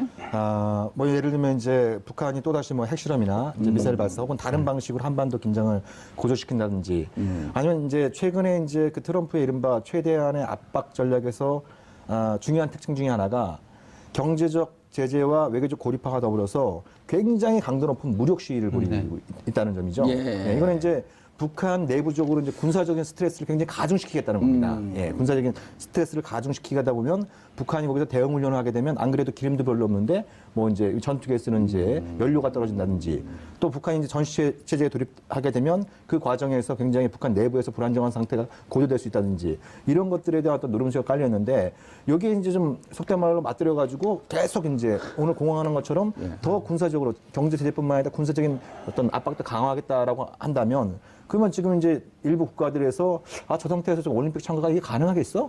국가 차원에서 하더라도 선수들이 안전이 담보되지 못하면 우리는 참석할 수 없다. 그렇게 이렇게 나온 사람들이 조건부로 선언한 나라들이 있잖아요. 그렇잖아요. 그러니까 예. 그러면 이제 지금도 그런데 행사가 임박한 상태에서 이렇게 긴장이 고조될 경우에 정말 북한에 참가는 고사하고 정말 이게 정말 이 반쪽 제재 행사로 전락할 위험이 상대적으로 커질 수 있는 것이죠. 교수님, 그 이제 전문가들은 사실 예측력이 좀 있어야 되는 건데 전격적으로 평창 참가 선언하지 않을까요? 그럴 가능성이 있나요? 끝까지 카드를 잡고 있겠죠. 왜냐하면 지금 상황이 이제 두 가지입니다. 패럴림픽은 지금 참여한다고 얘기를 해놨는데 예. 올림픽을 아직 참가를 신청을 안 했어요. 그러니까 두 사람 아이스 댄싱에 페어 댄싱에 통과한 팀이 있습니다. 예. 그리고 또 IOC는 북한의 경우는 마지막까지도 기다려주겠다. 특별 지위를 인정해서 참여시키겠다. IOC도 성공시켜야 되니까요. 예. IOC가 올림픽 망하면 안 되잖아요. 그렇죠. 그런데 원래 같으면 모든 통신이나 그다음 ID 카드 이러려면 12월 말까지 다 완성이 돼야 됩니다. 근데 북한은 직전까지라도 해주겠다는 거니까 북한은 끝까지 볼 겁니다. 이거 하나의 카드를 가지고. 그걸 통해서 대화의 한 채널을 만들려고 하는 노력? 그러니까 미국을 사실 북한을 설득시킬 게 아니고요. 또 이러다 종북 얘기 듣겠는데. 예. 미국을 설득시켜서 종북이시잖아요. 아니요. 교회 오빠의 종북까지. 그래서 미국을 설득시켜서 평화의 올림픽을 만드는 게 필요한 거예요. 그래서 트럼프도 오고 시진핑도 오고 그리고 북한 팀도 오고 북한 그러면 팀도 안전해지잖아요. 북한 팀 오면 안전해지잖아요. 그럼 그걸 계기로 해서 야, 그 둘이 싸우는데 화해 안 하겠다는 걸 둘이 억지로 끌어다가 저쪽 보고 있을 때 마지막에 손잡기 하면 그 손 잡는 게 화해 시작이 되는 거 아니에요. 그러니까 제가 기회도 되지만 잘못 돌아가면 이제 위기가 리스크도 되는 되고. 거다. 굉장히 큰 전환점이 될 것 같아요. 예. 그러니까 시기적으로 이제 평창 행사가 매년 열리는 키리졸브 독수리 훈련과 시기적으로 조우하게 됩니다. 예, 그래서 이게 일차적으로 관건이죠. 그러니까 북한이 무조건적으로 그러니까 자기들 뭐 핵무력 건설을 완성했다고 하니까 이제 뭐 미국으로부터 일방적으로 당한 시대는 끝났다. 그래서 이제 뭐 대승적으로 평창대에 참가하겠다 이렇게 나올 수도 있겠지만 조건부로 한미 군사 훈련을 취소한다면 중단한다면 행사에 참가하겠다. 이렇게 조건부 참석 의사를 밝힐 수도 있는데 예. 개인적인 바람은 북한이 그런 입장을 내기 전에 그렇죠. 한미 간의 긴밀한 조율을 통해서 적어도 평창 대회 기간 동안은 한미 군사훈련을 일시 중단하겠다라고 하는 입장을 선제적으로 밝힘으로써 우리가 먼저 밝히고. 뭔가 이렇게 좀 주도적으로 상황을 만들어낼 수 있는 노력이 필요하다는 생각이 제가 알기로 그런 노력이 모색이 되고 있는 걸로 알고 있습니다. 모색이 되고 있는데 문제 또 이게 남남 갈등 아니 그런 노력 모색하게 되면 또 저 그 좌파 정권이냐 뭐 종북 정권이냐 하면서 우리 내부에서 비판이 그러니까 미국 외국 그다음에 북한 이런 데 하고 기싸움하는 것보다도 우리 내부의 반대 세력 때문에 더 눈치를 보고 있지 않나요? 근데 워딩이 중요하죠. 이제 우리가 지금까지 나눈 거라면 쌍중단 예. 얘기하는 북한은 도발을 중단하고 우리는 이제 군사훈련을 군사 준비하고. 중단하는 건데 합법과 불법을 교환할 수 없다는 게 지금 한미의 합의잖아요. 아. 그렇게 하지 말고 그러니까 안 한다가 아니라 평화의 올림픽으로 만들고 평화롭기 위해서 수년하는 건 일시 수년하는 거죠. 그러니까 저는 개인적으로 그 예를 들면 이제 군사훈련을 뭐 일시 중단하거나 연기하거나 뭐 저는 일시 중단도 바람직하다고 보는데 아무튼 뭐 그런 조치를 취할 때 사실 북한을 언급할 필요도 없습니다. 그럼 맞아요. 언급하지 말고 평창 대회, 그러니까 평창 행사에 전 세계에서 가장 큰 선수단을 파견한 나라가 미국 아닙니까? 예. 당연히 미국의 목표는 동계올림픽 우승입니다. 그렇지 않습니까? 그러면 미국의 입장에서도 이 행사의 평화로운 성공적인 개최가 굉장히 중요한 만큼 예. 공식적으로 공개적으로 북한 언급할 필요 없이 예. 평창 행사의 성공적인 개최를 위해서 한미 양국의 대승적인 결단을 내리고 그러면 굳이 얘기 안 해도 됩니다. 그럼 그 메시지를 통해서 그동안 북한한테 전달하는 군사훈련 안 것이고 하겠다. 그렇죠. 예. 그러면 그리고 이제 또 전 중국과 세계에다 선포하는 거고. 굉장히 많은 나라들이 지지할 수 있는 거죠. 예, 예. 뭐 지금 한반도가 굉장히 나라 밖에서 보면 불안해 보이지 않습니까? 불안해죠. 굉장히 불안해 보이는데 이런 어떤 올림픽을 계기로 해서 예. 군사훈련을 일시적으로 중단한다고 한다면 그건 굉장히 이제 국제사회에서도 강력히 지지를 받을 수 있고 그리고 우리 국민들도 뭐 생각이 좀 다를 분들이 계시겠습니다만 적어도 국민적인 영혼은 어렵게 개최한 이 올림픽의 성공적인 개최를 많은 국민들이 원하고 있지 않겠습니까? 이게 삼수한 거 아니에요? 삼수. 예, 그러니까 맞아요. 여러 가지 뭐 두탈들이 많이 있어서 걱정이 되고 있습니다. 어찌됐든 유치를 한 만큼 이걸 성공적으로 개최하자고 하는 것은 국민적인 염원이기 때문에 저는 많은 국민들이 또 지지할 수 있다 이렇게 보고 또 있습니다. 하나 또 좋은 게 있습니다. 예. 뭐냐면 우리가 지금 2018년 평창이고 예. 그다음에 도쿄가 썸머올림픽 2020. 예. 그다음에 2022가 베이징입니다. 베이징 뭐예요 또? 동계올림픽입니다. 그래요? 이거를 평화의 아시아의 올림픽 이어스라고 예. 피스 이어스라고 해가지고 지금 아마 정상회담 가면 한중 정상회담 가면 그 부분을 상당히 강조할 거라고 생각이 듭니다. 그러니까 분위기는 이걸 기회를 살리려는 노력들은 있는데 문제는 이제 그 북미죠. 12월 7일인가 8일인가 한중 정상회담 잡혔잖아요. 아직 내부적으로 비밀인데요. 그거보단 뒤입니다. 어제 예. 그렇게 될지 한 일주일 뒤로 될지 어제 정해졌는데 예. 청와대 사람들 만났나 내가? 방송 끝나고 말씀드리겠습니다. 예. 아니 저도 어제 얘기를 들었는데 이거 하면서 들어갔고 기억이 잘 안 나고 그리고 그 아까 하시는 말씀을 조금 연장해서 북한이 미국과 외교에 도료하기 위한 두 가지 조건이 있다라고 CNN 방송에 따르면 요 보도가 나왔어요. 월 라이플리 기자가 북한이 미국의 핵 억제력을 입증하기 위한 두 단계를 밟기 전에 미국과 외교에 관심이 없다. 첫 번째 단계는 ICBM의 완성이라고 하는 주장. 두 번째는 또 수소폭탄 실험? 이것도 한 번 더 있을 거다? 이렇게 지금 그 보도가 나왔다면 이 부분은 어떻게 보세요? 어떻게 생각하실지 모르겠지만 저는 이미 이 두 가지 다 했다고 봐요. 지난번에 6차 실험 때 수소폭탄 했고 수소폭탄 했으니까 사실 이 말대로라면 아까도 말했지만 완성이냐 아니냐 확인 못하니까 예. 일단은 둘 다 이 두 단계를 거쳤다고 보는 거죠. 지난번도 풍계리 핵실험 6차 실험이 네. 무척 규모가 큰 거였잖아요. 많은 사람들이 수소폭탄이었다고 얘기를 합니다. 그 단동에서도 그 지진을 이게 그 땀 흘림을 느낄 수 있었을 정도니까. 어떻게 보세요? 제가 네. 진행까지 사실 괜찮아요. 정봉주님이 피곤해 하시니까 또 우리 또 글쎄요 저는 이건 이제 CNN이 북한 관리의 말을 간접 인용해서 이제 이게 발언과 해석이 이제 좀 섞여 있지 않습니까? 섞여 있어서 정확히 북한 관리가 CNN을 향해서 1단계는 ICBM이고 그 다음 단계는 수소폭탄 공중 실험이다. 예. 이렇게 얘기했으니 제가 보면 만무한 자고 수소폭탄 생각합니다. 공중 실험이요? 그러니까 이제 그런 얘기들이 이제 CNN을 통해서 좀 나오고 지난번에 이제 리수용 외무상이 뉴욕에서 이제 그런 취지의 발언도 하고 그랬습니다만. 이건 어떻게 하는 거예요? 그럼 원자 방사능이 퍼지잖아요. 그러니까 제가 보기엔 이건 있을 수 없는 일입니다. 아무리 북한이 극단적인 선택을 한다고 하더라도 그럼 이게 이제 거대한 이 대기권 안팎에 수소폭탄이 터지게 되면 그러면 그 방사능 오염도 심각한 문제입니다만 오존층의 치명적인 문제를 야기할 수 있습니다. 오존에 치명적인 문제를 야기할 수 있고 그리고 이게 거대한 전자파 EMP 폭탄이 이러지 않습니까? 예. 이게 또 이제 거대한 전자파 폭탄이 될 수 있기 때문에 이게 그 일대의 어떤 항공기나 선박이나 통신 이런 데 굉장히 심각한 대형 사고가 터지겠네요. 야기할 수 있기 때문에 북한이 이런 어떤 극단적인 선택보다는 제가 판단하기에는 이제 그 북한이 이제 핵무력 건설 완성을 얘기하면서 초대형 핵탄두 장착한 ICBM을 얘기한 부분이 있습니다만 다음 단계 북한이 취할 방식은 제가 판단하기에 이른바 2차 공격 능력 확보. 예, 그러니까 지금은 이제 미국 본토를 알릴 수 있는 ICBM을 보유하게 됐지만 핵 억제력의 핵심은 상대방이 선제 공격을 통해서 자신들의 핵 능력을 파괴하더라도 나머지 살아남은 분량을 가지고 보복 능력을 갖고 있어야 이게 기본적으로 억제가 작동하는 거 아니겠습니까? 예. 그래서 제가 그 예상컨대 북한이 앞으로 취할 수 있는 방식은 지금까지는 좀 ICBM 개발에 좀 초점이 맞췄다고 한다면 이걸 좀 다종화하는 부분 하나하고 그 다음에 질적인 향상과 더불어서 이제 양쪽으로 이제 이른바 핵무기 생산을 늘려가는 이런 방식들이 오히려 가능성이 높아 보입니다. 양쪽으로 지금까지 이제 그 기술력의 입증에 초점을 맞췄는데 네네. 네. 그리고 그 이른바 이제 그 아까 그 뭡니까 그 지금 기술이 네.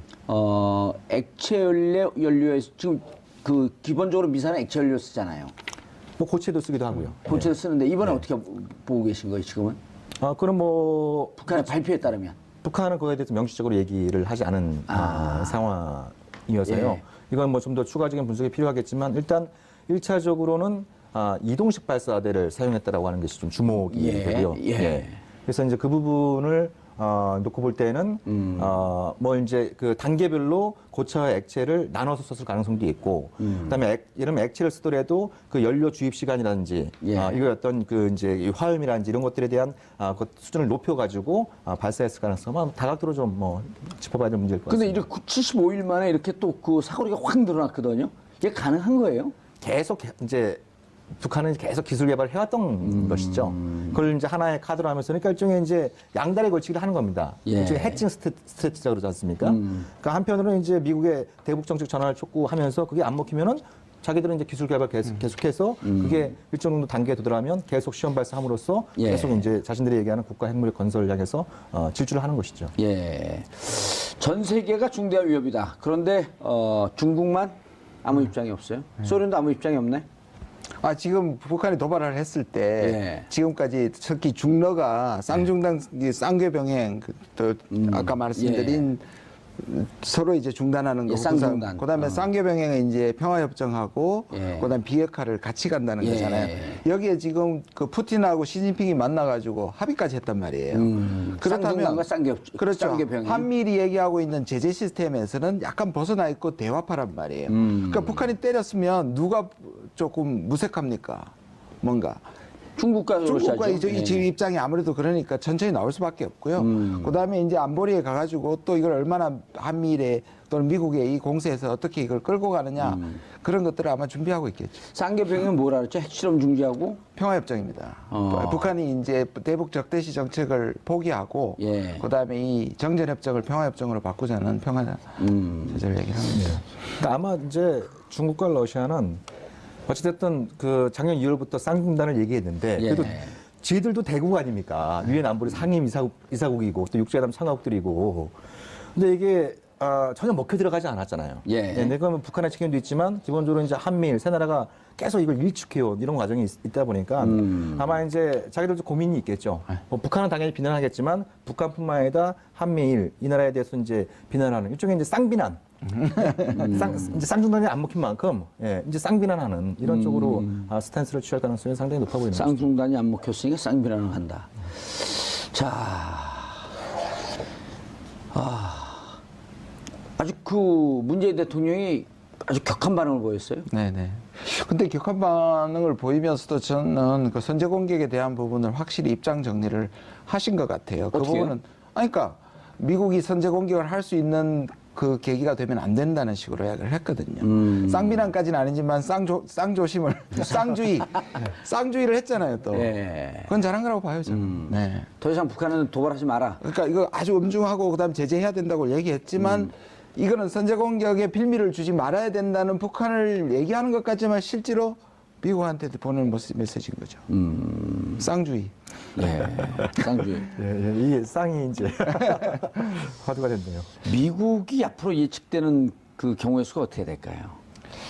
이게 지금 정말 답이 없지 않나요? 이게 뭐냐면요. 저는 미국과 중국의 충돌은 불가능하거나 먼 얘기인데 예. 상대방에 대해서 자꾸 지금 간을 보는잖아요. 기싸움을 하고 그 사이에 있는 한국이 계속 스트레스를 받는 상황이 저는 계속 가는 거예요. 이게 만약 대화 협상을 반대하는 사람들이 생각해야 되는 게 뭐냐면 핵무장을 포함해서 모든 것들은 우리한테 스트레스가 되는 거예요. 우리가 핵을 가지면 그게 또 스트레스가 되고. 그러니까 미국과 북한이 해결하지 않는 상황에서 제재와 그다음에 북한의 핵갑질 사이에서 예. 우리가 1, 20년을 살아야 되는 거예요. 살 수도 있는 거예요. 그러니까 이거를 어떻게든지 북한이 밉지만 이것들을 우리 스트레스를 나비를 하고 결국 긴장을 낮추고 우리의 억지력을 높이고 이런 방식으로 가야 하는데 지금 무조건 이렇게 미국을 따라가다가는 만약에 제재 수위를 높이고 북한하고 한판 해라 이 정도의 반응은 좌절감에 표현하는 건 이해하는데 이게 우리 삶의 이 질을 얼마나 떨어뜨릴까를 생각해야 되는 거죠. 예. 그러니까 대화밖에 방법이 없다는 거예요. 심지어 일본에서도 일본하고 미국이 똑같다고 얘기하지만 이번에 무기 세일 사고 간 이후에 일본 여론도 변하고 있거든요.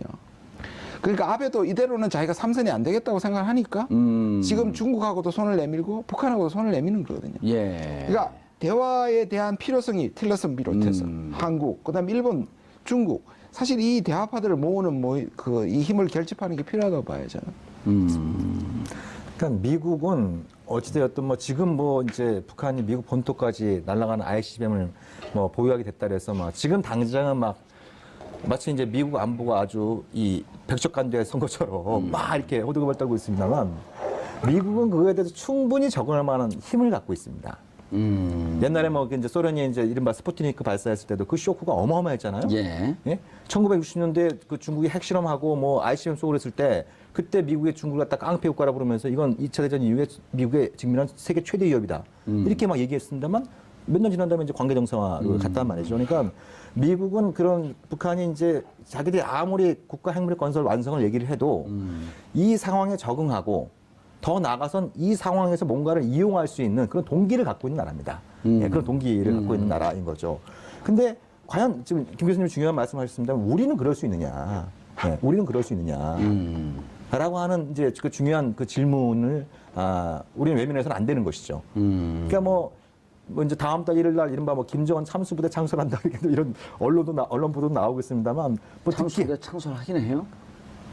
국방부에서 그런 입장을 밝혔으니까요. 저는 이것 사실 좀 중대한 좀 문제가 있다고 보여집니다. 그걸 정 필요하면 예? 그러니까 조용히 하거나 그죠? 아니면 뭐 이게 특수 임무 여단 아닙니까? 그냥 예. 특수 임무 여단이라고 부르면 돼요.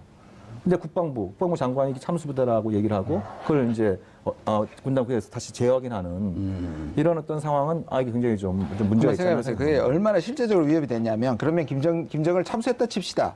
그리고 참수부대가 생기면 김정은은 자기가 죽을 때 두 번째 무조건 눌러라고 누구한테 얘기하지 않겠어요? 생각해보세요. 그 참수부대는 성공해야 되잖아요. 그럼 김정은 죽였다. 그럼 김정은은 참수부대를 감안하면 내가 참수되면 죽으면 두 번째 바로 눌러버리라고 하지 않겠어요? 예. 훨씬 더 위험한 거예요. 그게. 그렇죠. 그러니까 냉전 시대에 보면은 동생 김여진인가요?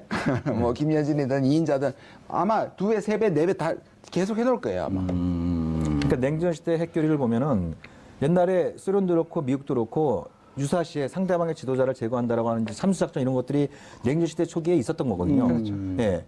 그러니까 어느 한쪽에서 참수작전을 꺼내니까 다른 쪽에서 이른바 작전명, 데드핸드라는 작전명을 꺼냅니다. 이게 죽은 자의 손인 겁니다. 즉 데드핸드. 상대방이 그 참수작전을 통해서 자기의 보수가 제거되면 자동적으로 핵보복을 가한다는 겁니다. 예. 아니 과거에 미국과 소련도 그랬는데 지금 뭐 이른바 그 김정은을 최고 존엄이라고 하고 결사 그 호의를 얘기하고 있는 북한에서 그보다 더하면 더한 것이죠. 그러니까 핵전쟁을 막겠다라고 하는 취지에서 이런 부대를 창설을 하고 이거 공개를 했는데 네. 이게 역으로 거꾸로 핵전쟁 위험성을 그럼요. 높일 수 있는 것이죠. 예. 그러니까 우리가 이게 좀 안타깝고 좀 불편하지만 이런 이제 과거의 교훈들 이런 것들에 대해서도 좀 우리가 좀 하나 둘씩 좀 들어봐야 잘 아시잖아요. 송영무 장관은 왜 그랬대요, 근데? 좀 모르는데요. 이게요. 그러니까 이 국민 감정이라는 게 있지 않습니까? 저는 만약 참수부대만 만들면 뭔가 북한 문제가 다 해결될 것 같아요. 그러니까 우리가 호락호락하지 않다는 걸 보여주는 일종의 기싸움인데 바보 같은 기싸움이에요. 송영무 장관은 교체되는 건가요, 그럼? 왜 자꾸 저한테 물으세요? 아니, 제가 뭐 들은 얘기가 있어. 아니, 근데 어쨌든, 그래도 그 전에 막 도발하고 그럴 때보다도 결국 대화로 가야 된다라고 하는 얘기가 국내적으로 조금 더 나오는 건 사실이죠. 네네. 그러니까 이게 이제 결국 그 완성되기 전에 대화를 해서 중단을 하면 좋은데 또 어떤 의미에서 더 이상 북한이 포기할 가능성이 거의 없지 않습니까? 그렇죠. 그러면 북한도 그것도 이거 완성할 때까지 몇 번 예측을 하셨잖아요. 그렇죠. 이거 완성될 때까지는 맞습니다. 자기 기다릴 패스로 것이다. 간다. 그런데 그렇다면 우리가 이거를 어떻게 핵을 사용하지 않는 부분에 대한 관리와 전쟁이 나지 않는 부분을 관리하고 비핵화를 장기적 목적으로 두고 좀 뭐 짧아지면 좋겠죠. 그러나 지금부터라도 그 관리에 들어가서 대화로 들어가서 북한이 사용하지 못하게 만드는 것이 우선이지. 계속 이렇게 팽팽한 긴장 속에 전쟁을 안 나더라도 말씀드린 것처럼 계속 우리가 이런 엄청난 스트레스 속에 안보 위기 속에 예. 그러니까요. 그리고 실질적으로 어르신들은 무척 불안해해요. 6.25를 겪으셨던 분들은. 너무너무 불안해. 막 이사 가자 그러고. 그렇죠. 예. 그러니까 그 좌절감의 표현이 이제 다른 데서 우리도 핵 가지자. 아. 핵 대 핵을 가자. 이렇게 되는 거죠. 다음 단계 예측을 좀 해주시죠. 방금 전에 간단하게 말씀드린 시간이 다 것처럼 됐습니다. 예. 이제 북한은 일종의 이제 한번 1단계는 끝난 거죠. 예. 그래서 이제 다음 단계로 가기 위해서 미국을 비롯한 국제사회의 반응에 대해서 예. 한번 좀 이제 지켜볼 거라고 생각이 되고요. 다음 단계 전망에 앞서서 저는 아까 말씀드린 것처럼 지금 문재인 정부는 뭔가 국면 전환을 위해서 계속 좀 기다리는 쪽에 접근을 해왔는데 예. 시간이 우리 편이 아니라는 게 분명해진 만큼 예. 이제 국면 전환을 위해서 주도적으로 나서야 될 시점이다. 이 점을 좀 강조하고 싶습니다. 알겠습니다. 온 국민이 불안에 떨지만 그래도 대화밖에 해결될 길이 없다라고 하는 것이 결론인 것 같습니다. 11월 29일 수요일 정봉주 품격시대 마치겠습니다. 감사합니다. 그 목사님 댁에 집에 이 뭐 난방비가 말하면 아니 목사님이 거기서 기도를 열심히 할 수 있게 난방이 돼야지 않겠느냐. 그러면 목회 활동비를 해석을 할 수 있는 여지가 있지 않습니까? 여러 가지의 어떤 그런 사적인 그런 영역들을 목회 활동비로 뭉뚱그릴 수가 있는 여지가 있어서 제가 예전에 다니던 교회의 목사님은 뭐 부정적으로 묘사하려는 게 아니라 이제 여기서 활동하면은 신도들도 있고 눈이 많으니까 해외 여행을 자주 다니세요. 해외 여행을. 근데 해외 여행을 해외 선교비. 해외 선교 활동이라 그러셔요. 그 눈을 이렇게 많이 쳐다보고 목사님 정말 선교 활동 하셨어요? 그럼 눈을 싹 이렇게 피해요. 그러면서 저한테 그래요. 악마는 디테일에 있다. 근데 그런 데다 목회 활동도 그 들어가는 목회 거죠. 활동이라 하면 종교 활동이라고 하면 안 내는 거 아니에요? 비행기 쌌고. 그래서 이제 대부분 연예인이나 스포츠 선수나 이런 사람들이 그러니까 그 비용이 어느 정도에 들어가는지에 대해서 이 가늠하기 한도를 힘들 정하잖아요. 때 예. 그때 이제 원칙을 정해서 그 원칙 안에서 하지 않습니까? 그러니까 목회 활동비라는 것도 어떻게 보면은 비유하자면 그런 이제 연예인이나 스포츠 스타들이 우리가 비용 인정을 해주는 그 범위 안에서 해주면 살 수 있는데 지금처럼 어느 정도 어떤 금액인지 그리고 어떤 식으로 증빙해서 그것을 할 것인지 그런 거에 대한 세부 규정이 명확하지 않은 상태에서 그것을 공을 그리고 권한을 어떤 세금에 대한 권한을 그쪽 종교단체로 넘겨버린 것은 그건 이해하기 힘든 조치인 것 같습니다. 앞으로 이제 어쨌든 개정이 좀 돼야 되겠네요. 예를 들어 목사님이 아니라 교수님. 이렇게 하면 어떨까요? 예. 예를 들어 A라고 하는 교회에 성직자 숫자가 있을 거 아니에요. 예. 또 신도 숫자가 있을 거 아니에요. 등록 신도들이 있잖아요. 예. 등록 신도에 비례해서 그 상한선을 만들어 놓는 거예요. 우리 교회가 1000명이다. 예. 그럼 상한선을 월 종교 활동비로 한 100이나 150 정도 하는 기준을 만들어 놓고 그 모니터링 해보면 나올 거 아니에요. 샘플링 하면. 그래서 1000명일 경우에 월 100만 원이다. 목회 활동비. 그럼 10,000명이 되면 10배로 1000만 원이 되는 게 아니고 예. 그렇다고 10배 종교 활동을 하는 건 아니잖아요. 그렇죠. 그거에 따라서 숫자가 늘어나는 거에 따라서 상한액을 좀 만들어 놓는 게 그렇게 합리적이지 않을까요? 그것도 하나의 방법이 될 수 있겠네요. 예. 지금 정의님 말씀하신 것처럼 아예 그냥 숫자에 따라서 일정 부분 정부가 예. 비과세 상한선을 정해놓는 거죠. 그 이상의 예. 목표 활동은 더 이상 비과세가 아니다. 과세를 하겠다라고 하는 그것도 좋은 방법인 것 같고. 예. 또 지금 하나- 이거는 문제가 있네요. 그렇죠. 그러니까 목표 활동비라고 하는 것을 누가 정하느냐를 지금 고절기라도 말씀하셨는데 예. 이걸 교회가 자체적으로 정하게 하는 게 문제라고 저는 봐요. 차라리 종교단체가 그러면 규역으로 정하거나 의결기구의 의결 승인을 받아 결정. 그렇죠. 이게 그럼 뭐예요, 교회 이게? 단체에서 자기들끼리 결정하는 거잖아요. 예. 그럼 목회 활동비 안에 다양한 형태의 항목들을 만들어서 그걸 또 돈으로 지급하게 되면 그게 월급 대신 받게 되는 비과세 항목이 될 수 맞아요. 있으니까 예. 정부가 좀 이걸 명확하게 구분시킬 필요가 있다는 생각이 들어요. 그러니까 목회 활동비라고 하는 것을 종교 단체 어떤 협의를 통해서든 뭐 합의를 봐서든 이런 항목만 목회 활동비로 한다. 그 외의 항목을 무작정 만들어내는 것은 금지하겠다라고 하는 어떤 룰을 만들지 있어야 될것 않으면 같아요. 그거는 좀 국민적 합의를 이뤄내기가 힘들죠. 왜냐하면 세금 내는 사람이 내가 낼 거 어떤 건 세금 과세 항목이라 어떤 건 비과세 항목이라는 것을 정하는 꼴이 되는 거잖아요. 그럼 고양이한테 생선을 맡기는 꼴이죠. 그런 조금 이해하기 힘든 부분이 예를 들어서 요즘 그 대기업 같은 경우는 이사나 이런 분들에게 판공비를 무한정 쓸 수가 없어요. 그리고 판공비라고 하는 것 때문에 상한액이나 이렇게 그 인정되는 부분이 많이 없기 때문에 예를 들어서 연봉 10억인 이사가 있다. 그럼 판공비로 우리 회사의 활동을 위해서 그 더 써라 하면서 한 2억이고 3억이 그 사람 급여로 줘요. 네. 급여로 주면 그 3억 부분에 대해서 영수증을 증빙을 해갖고 회사에 내야 되는데 자 이렇게 3억 늘어나는 것만큼 개인이 소득세 내는 거거든요. 예, 예. 이건 다 그러니까 소득이 발생하고 돈이 이동하는데 세금이 다 있는 거예요. 그렇죠. 근데 종교단체가 무한정으로 허용을 했다? 거기다가 이제 또 종교법인하고 예. 그러니까 이 단체와 종교인을 좀 분리해서 좀 생각을 해볼 필요가 예. 있을 것 같은데 그러면 이제 이 양당 간에 왔다 갔다 하면서 여러 가지 형태의 어떤 뭐 세금을 피하는 방식이 가능할 것 같습니다. 그리고 이제 종교법인 같은 경우는 지금도 뭐 비과세죠. 주차 영업을 하거나 아니면 그 안에 뭐 카페를 하거나 이런 거에서 그러니까 소득은 발생하는데 이제 거기에 세금이 매겨지지 않는 그런 부분들이 있고 그다음에 이제 이런 그 수물 구석들이 많이 생겨버리면 거기에 많이 문제가 될 수 있을 것 같습니다. 그리고 뒤에 이제 사실은 목회자분들에게 많은 소득이 되는 게 뭐 부흥회비나 그다음에 이제 뭐 신방비나 이렇게 그때그때 발생하는 그런 용역에 대한 어떤 사례비인데 이런 부분들이 훨씬 더 배꼽이 더 클 수 있는데 그 중요한 소득에 대해서 제외되게 되는 거죠. 예. 그 교수님, 예. 요즘 이제 대형 교회 가보면요, 교회를 져놓고 뭐 1층, 2층, 3층 이런 데다가 프랜차이즈 카페도 들어오기도 하고요. 카페를 하죠. 예. 그럼 카페를 들어오게 되면 임대를 할 거 아니에요. 임대를 임대도 하죠. 소득 사업이거든요. 그렇죠. 소득 본인들이 또 교회 신도들을 위해서 와서 커피 마시라면서 싸게 뭐 1,500원, 2,000원 네, 싸게 맞습니다. 받으면서 네. 실제로 카페를 운영하는 경우도 운영하는 있고요. 경우 많죠. 자, 지금 종교 법인에다가 과세하는 경우는 전 세계 어느 나라도 없죠. 그렇죠. 법인은 없습니다. 법인 과세는 없단 개인한테 말이에요. 하는 예, 거죠. 개인한테 하는 종교인한테 거죠. 맞습니다. 그래서 11조나 뭐 이런 거 세금을 안 내는 건데 내는 거죠. 헌금 이제 뭐죠 불전함. 예, 예. 불전함에 넣는 것도 이제 세금을 세금을 안 내는 거죠. 안 하고 예, 그러나 맞습니다. 지금 같은 교회나 종교 단체가 영리 활동을 한다. 네. 그건 세금 매겨야 되는 거 아니에요? 매겨야 되죠. 그래서 어떻게 편법을 쓰냐면요. 그걸 예. 돈 주고 산다고 안 그래요. 그러니까 먹고 자기가 성심성의껏 헌금한다고 얘기해요. 그 통을 하나 만들어 놓는 거예요, 거기다가. 그러니까 가격을 붙이지 않아요. 예를 들면 이름을 붙여줘야겠네. 꼼수통.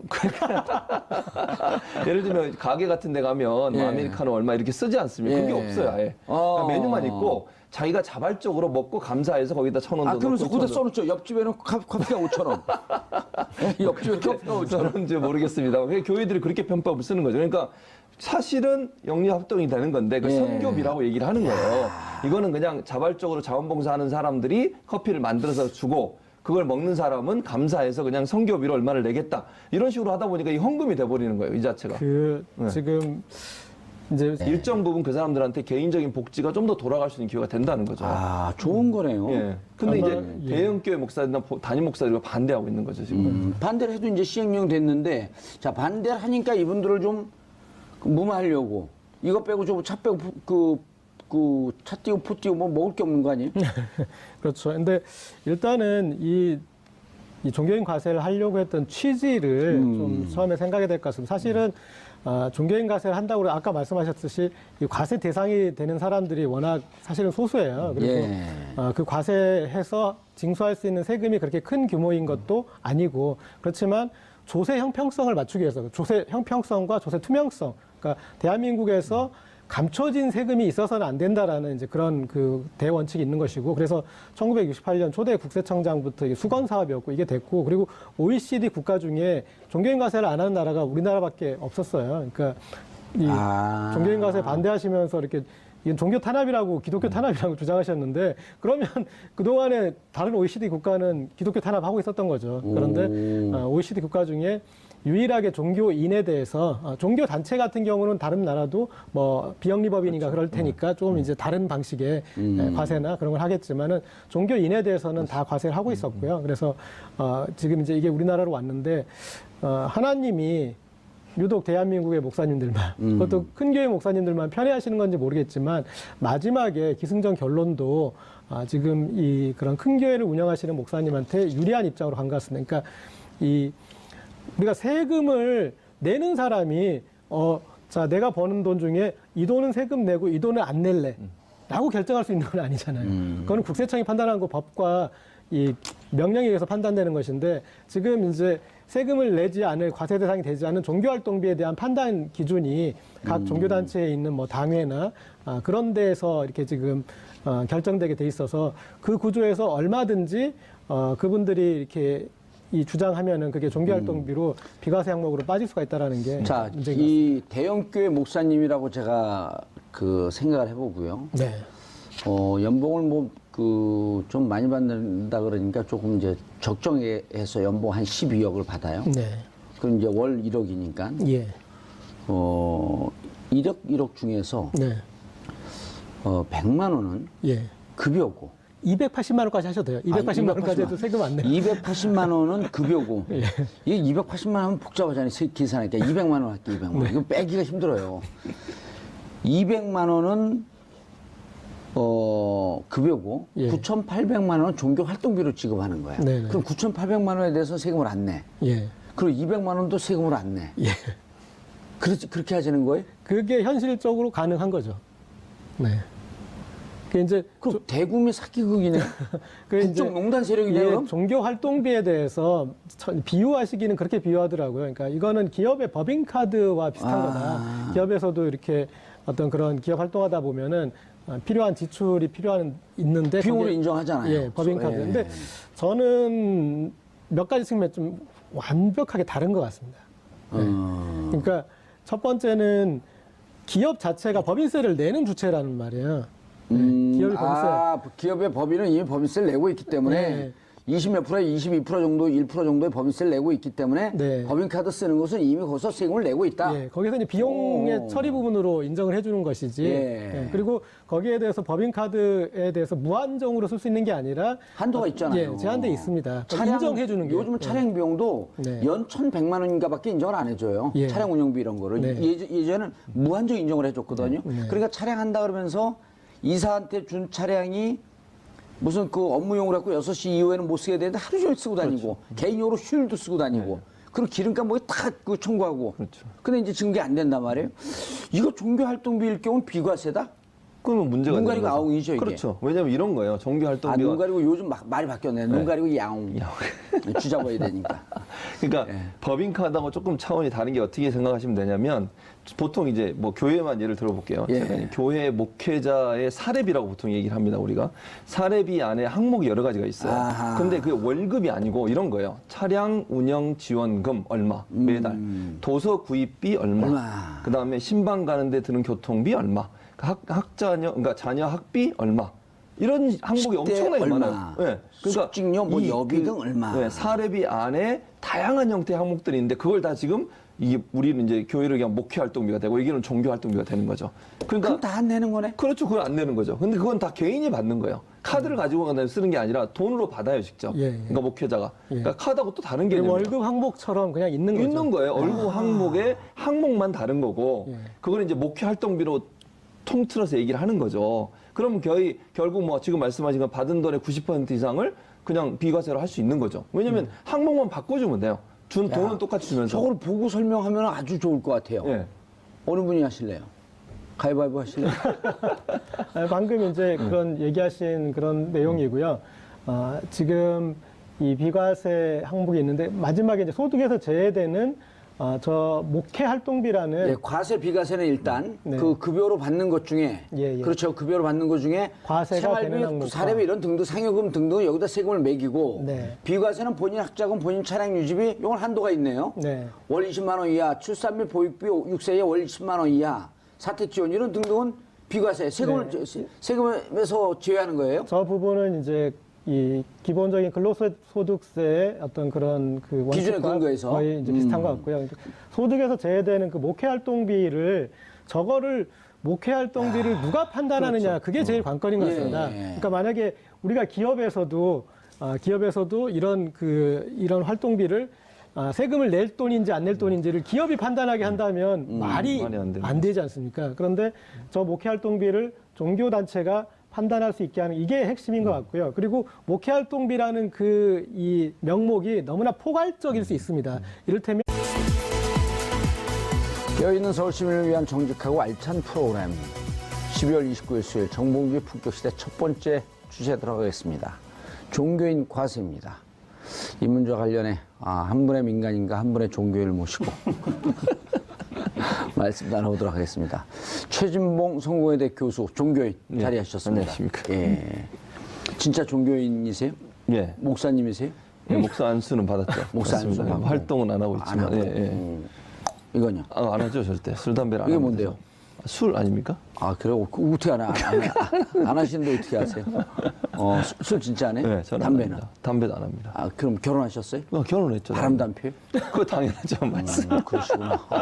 예. 당연합니다. 돌직구. 예, 감사합니다. 정말 안 피웠어요? 예, 전혀. 알겠습니다.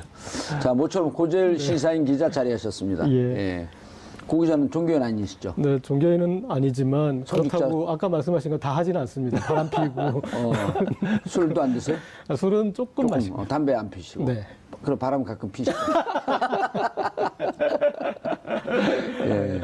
자, 시청자 여러분들께서도 샵5400으로 다양한 의견 문자로 보내주시기 바라겠습니다. 지금 이 시간 페이스북 라이브로 들어오시면 시청하실 수 있습니다. 말도 많고 탈도 많았던 종교인 과세. 네. 내년부터 이제 시행이 되나요?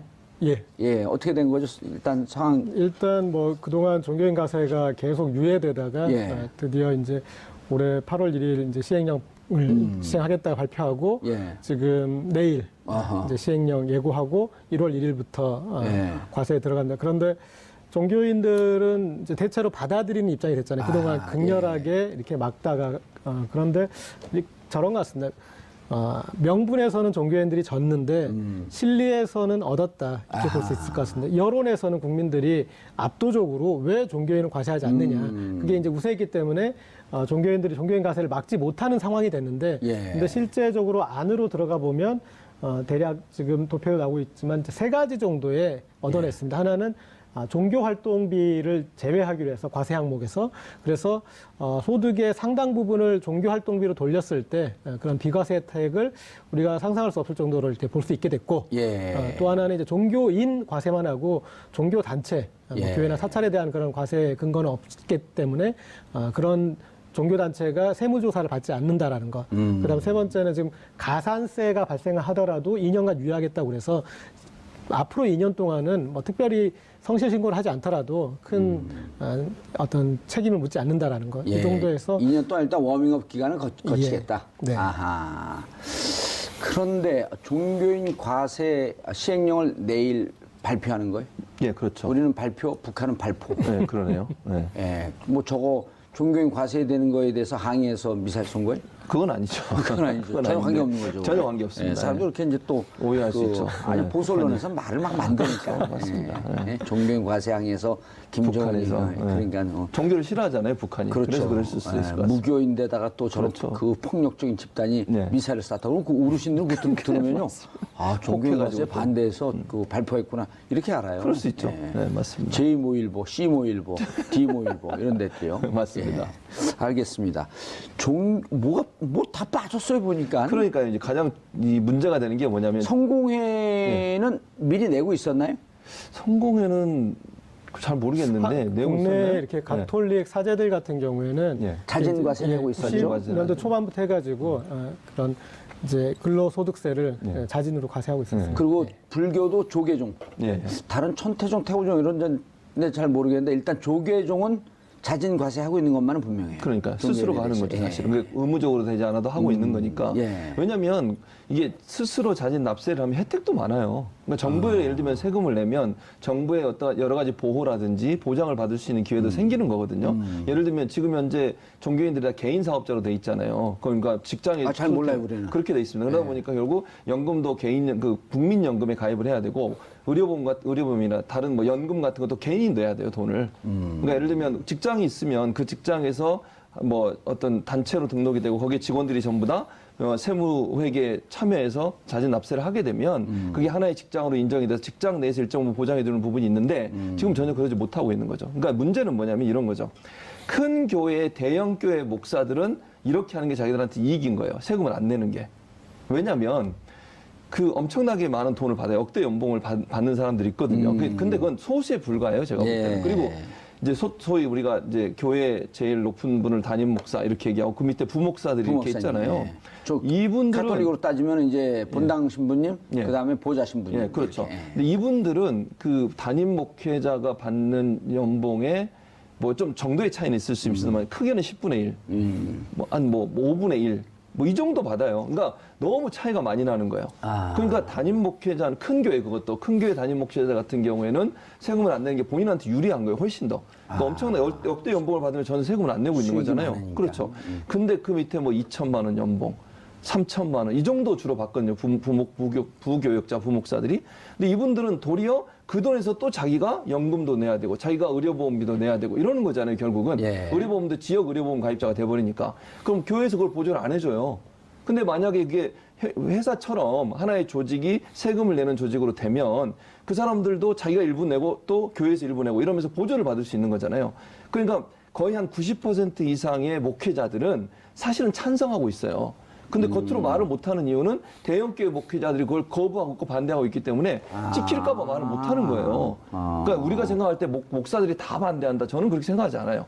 그렇죠. 어찌 보면- 스님들도 다 내니까 반대할 이유 그러니까요. 없고. 그러니까 신부님들도 그렇고. 예, 조그만 교회나 아니면 부교역자라고 소위 이제 부목사 이런 사람들은 전도사 이런 분들은 정말 열악한 환경에서 일을 해요. 그러니까 업무는 엄청나게 많은데 보수는 엄청나게 적은 거죠. 근데 그게 차라리 세금을 내는 기관으로 들어가고 교회가 세무 당국의 어떤 감시를 받게 되면 시뮬레이션을 좀 해보면, 예. 예, 그러니까 이제 봉도사님이 좀 나쁜 마음을 먹고, 내가 한번 상속세를 한번 빠져나가 보겠다. 그러면 지금 이제 목사 안수를 받으시는 거예요. 예. 목사 안수를 받아서 그래서 그 교회 건물을 지어가지고 모든 재산을 거기다가 이제 때려 넣는 거죠. 지금 우리나라 같은 경우에 때려놓으면 좀 아프잖아요. 그냥 묻지를 또 때려놔요. 그런데 거기에 그런 다음에 또 자녀분에게 목사 안수를 준 다음에 그 교회를 넘기면 그 다음에 그 교회에 있는 여러 가지 자산을 그런 종교 활동비로 자녀에게 간다면 이 과정에서 세금이 발생할 요인이 없는 거예요.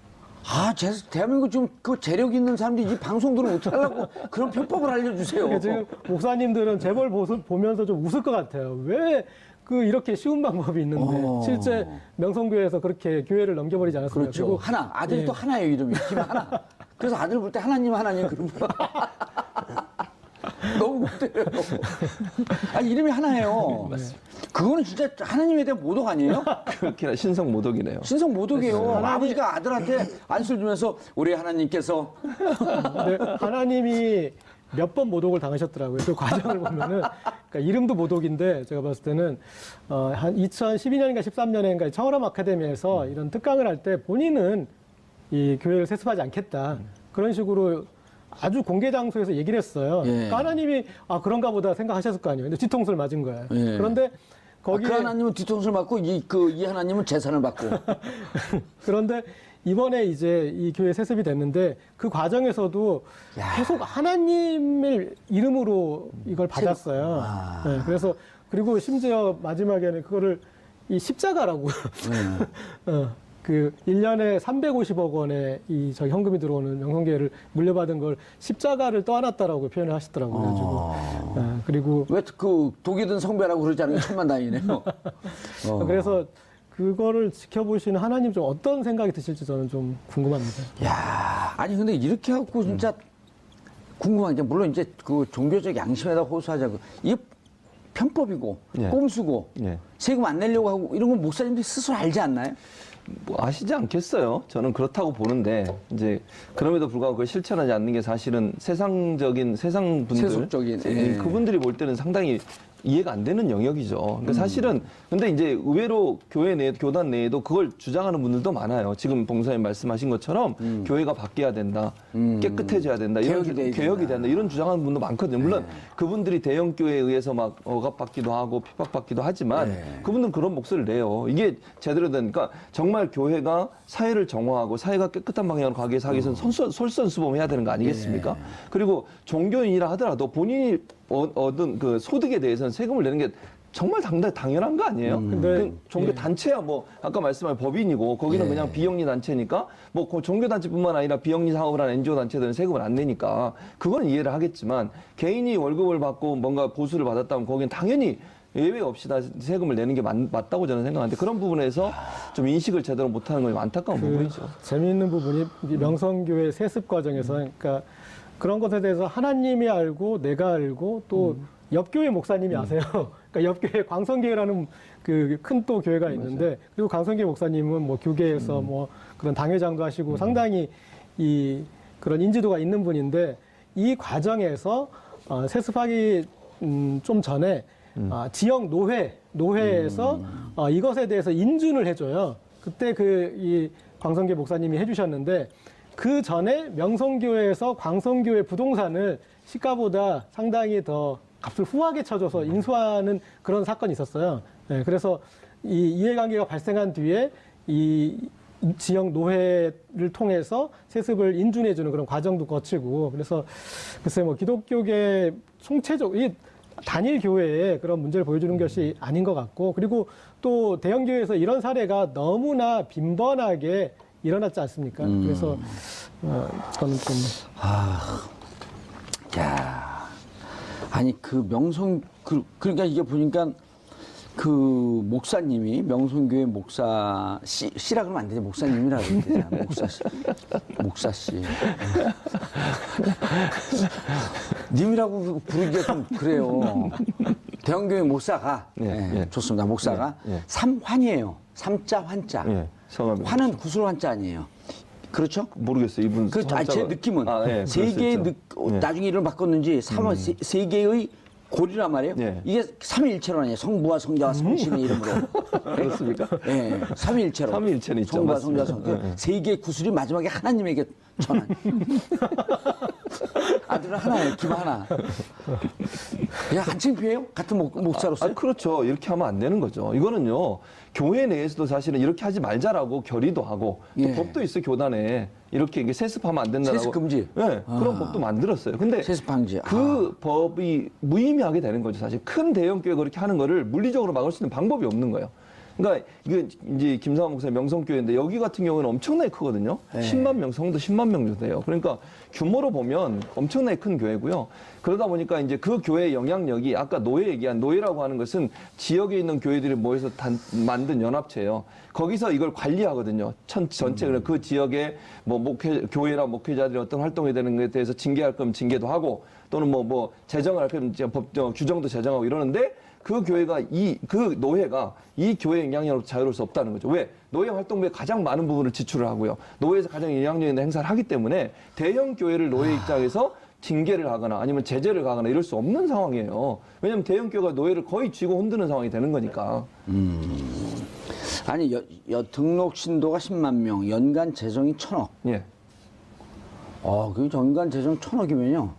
대한축구협회가 한 1,400억, 1,200억까지 갔다가 최근에 이제 우리 팀이 잘 못하면서 한 700억 정도로 주저앉았거든요. 한 교회 예산이 대한축구협회 예산보다도 많아요. 근데 저는 이런 일이 벌어지는 과정에서 신도들이 입는 그 상처 이 부분이 엄청나게 큰 것 같아요. 그러니까 이런 무리수를 진행하게 되면은 그것을 앞장서는 사람들이 있지 않습니까? 그런데 그 사람들이 엄청나게 많은 상처를 신도들에게 주고 그리고 이번에도 그런 이제 과정에서 물리력이 발생하는 그런 노출이 됐지 않습니까? 그리고 문제 제기를 하는 사람들이 엄청나게 많은 또 핍박을 받게 됩니다. 그래서 예. 지금 그리고 그분들이 이제 이 교회를 지금 또 나오고 있는 상황이 되는 것 같더라고요. 그래서 이런 상처까지 남기는데 좀 마음이 안 좋습니다. 그러니까 지금 말씀하신 것처럼 교회 내에 이제 이런 문제 제기를 하는 사람이 당연히 있을 수밖에 없죠. 목회자가 됐든 평신도가 됐든 장로가 됐든 문제 제기를 하면 그 사람들을 한쪽으로 코너에 몰아넣고 공격을 하기 시작해요. 그래 몰아내는 거예요. 아예 교회 쫓아내고 그다음에 파면을 시키고 예를 들면 장로직을 파면시켜 버려요. 그러니까 당회라고 하는 곳이 이제 최고 의결 기구인데 당회장은 그 교회 담임 목사가 맡고 당회원들은 장로들이 하는 거거든요. 근데 장로들은 대체적으로 담임 목사에 좀 가까운 사람들이 장로가 되는 경우가 많아요. 그러니까 담임 목사의 영향이 절대적으로 클 수밖에 없는 상황이고 그런 상황에서 한두 명의 장로가 거기에 거부해서 반기를 들거나 문제를 제기하거나 언론에 폭로를 하면 그 사람들의 장로직을 파면시켜버리고 교회에서 퇴출을 시켜버려요. 나가라고. 그러면 이제 뭐 힘이 없잖아요. 장로 입장에서는 문제 제기했다가 그냥 쫓겨나고 그다음에 본인이 다니던 교회에서 스스로가 아니라 물리력에 의해서 쫓겨나오는 이런 문제가 발생하게 되고 그러면서 교회가 둘로 나눠지거나 일부 그 문제를 제기했던 성도들이 엄청난 상처를 입게 되는 거죠. 그러면 하나님이 그걸 기뻐하시겠습니까? 저는 절대로 그렇다고 생각하지 않거든요. 교회가 나눠지는 거 하나님 왜 기뻐하시겠습니까? 그리고 부정과 비리를 가장 싫어하시는 분이 예수님이고 하나님이신데 공의와 정의가 강물처럼 흐르게 하라는 게 성경에 있는 말씀이잖아요. 근데 교회 안에 공의와 정의가 없다고 하면 그 교회를 보고 하나님이 과연 기뻐하시겠는가 이런 생각이 드는 거죠. 명준 스님이 유명한 얘기를 했잖아요. 자기 책에서도 썼는데 스님이 부처님을 제일 무서워하지 않고 목사님이 하나님을 제일 무서워하지 않는데요. 그래서 왜 그러냐 했더니 없는 줄 알기 때문에. 네, 근데 저는 있다고 믿습니다. 저도 있다고 저는 그러니까, 진짜 있다고 믿어요. 저는 그러니까요. 아주 독실한 그 기불릭 기독교 불교 가톨릭 신자예요. 응? 아주 독실한. 오늘 하나 배워가는데 기분이. 네. 네. 그런데 그 천주교 만주교로 바꾼다 그러잖아요. 천주교니까 맨날 1,000원밖에 안 들어온다 그래갖고 만주교로 바꾼다. 아니, 이왕 바꿀 거 억수교회로 했어요. 그거 헌금을 억울하네요. 네, 근데 그런 측면이 있는 것 같습니다. 우리나라에 있는 성당 중에 혹은 사찰 중에 단기간에 급성장한 성당 사찰은 거의 없어요. 근데 유독 교회만 단기간에 급성장한 교회들이 있는 겁니다. 그러니까 불과 20, 30년 만에 혹은 10년 만에도 그렇다면은 그때 이제 이 교회가 누구 거냐? 그때 하나님 거라는 생각을 별로 안 하시는 것 같아요. 이 교회는 내 거야라는. 그러면서 싸움이 시작되는 그렇죠. 거죠. 예. 목사님이 이 교회는 내 거야라고 생각하시니까 그 교회 회계에서도 문제가 되고 상속도 하고 싶어지는 거잖아요. 저희 옛날에 제 지역구에 한 교회가 있는데 그 목사님이 욕심을 좀 부리셨어요. 네. 이제 지역구 안 돌아가실 건가요? 저는 이제 지역구 국회의원들이 지금 사면복권. 국회의원 안 해요. 국회의원 안 하게 됐어요. 네. 방송. 예. 방송을 통해서 예. 좀 마음 놓고. 마음 놓고. 예. 근데 그 목사님이 너무 욕심을 내니까 그 교회 장로회에서 네. 장로회가 최고 의결기구 아니에요? 그렇죠. 예, 당연히. 장로수 그 목사님 쫓아냈어요. 근데 장로회 그 의장이라 그러면 뭐라 해요? 장로회 회장? 회장이라고 그러겠죠. 예, 장로회 그분도 회장. 영향력이 있잖아요. 그렇죠. 목사님하고 버금가는. 예. 그 회장이 또 동생이었어요. 그럼에도 불구하고 이 장로에서 목사님과 동생을 내쫓았어요. 그래서 제가 박수를 보냈어요. 이렇게 민주적인 보내고 나니까 교회 부흥이 잘 돼갖고 막 2배로 늘어나요, 신도가. 그러니까 사실 이렇게 욕심내면 신도들이 그 심판에 되거든. 그렇죠. 맞아요. 근데 그런 구조가 안 돼 있잖아요, 안 돼 지금. 있죠. 예. 그러니까 왜냐면 신도들은 그러니까 우리나라의 그 기독교가 좀 부정적으로 하는 게 뭐냐면 예. 기복신앙 비슷한 게 좀 남아 있어요 아직도 많은 부분이 예, 자기의 복을 기원하는 그러면서 목사를 하나님과 동일시하는 신성화하고. 네, 그런 이미지가 남아 있어요. 특히 이제 연세 많으신 분들은 예전에 신앙생활 때 그렇게 배웠거든요. 사실은 교회가 그렇게 가르쳤어요. 하나님의 대리자고 하나님은 직접 볼 수 없으니까 목사님이 하나님의 대리자의 역할을 하는 것처럼 이미지가 심겨져 왔어요. 아주 오래전인가 기독교 처음 들어왔을 때 그런 이미지 때문에 사실은 목사님이 잘못한 것을 성도가 뭐라고 하는 것은 잘못됐다. 이런 금기- 이미지가 있어요. 금기시되어 금기시돼 있죠. 있죠. 예. 그러면서 목사님은 누가 심판할 유일하게 하나님만 심판할 수 있다. 뭐 이런 거예요. 그 예를 드는 게 다윗을 예를 많이 드는데 사울 왕과 다윗 왕 이거 성경 얘기를 해야 되는데 이스라엘의 초대 왕이 사울 왕입니다. 예, 그 다음에 이렇게 하시면 안 돼요. 그걸 예를 들면서 어쨌든 네. 그걸 예를 들면서 다윗이 사울을 죽일 수 있는 기회가 있었어요. 그런데도 안 죽였거든요. 그러면서 하는 얘기가 하나님이 세우신 왕을 내가 내 마음대로 죽일 수 없다. 이런 말을 해요, 성경에. 그걸 인용해서 목사님을 마치 그렇게 생각하는 거죠. 그분을 공격하거나 그분을 몰아내는 것은 하나님만 할 수 있는 건 사람은 할 수 없다. 예. 이런 이미지가 이제 교회에 남아 있어서 그게 이제 결국 지금 말씀은 신성시하는 그런 분위기로 변형됐다 이렇게 볼 수 있겠네요. 이게 뭐 그 기독교나 이거를 그 폄하하거나 혹은 그 명예훼손하거나 그러려고 그런 건 그건 아닌데 아니죠. 네. 그 인천에서 한 목사님이 신도하고 바람이 났어요.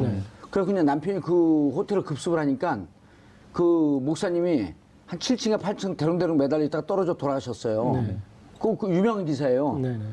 그랬더니 그 교회에서 올해 그 질병으로 급속으로 사고로 돌아가셨다. 원인도 안 얘기하고. 네. 그러니까 이런 게 일종의 신성시하고 그렇죠. 그게 실제 우상숭배 아니에요?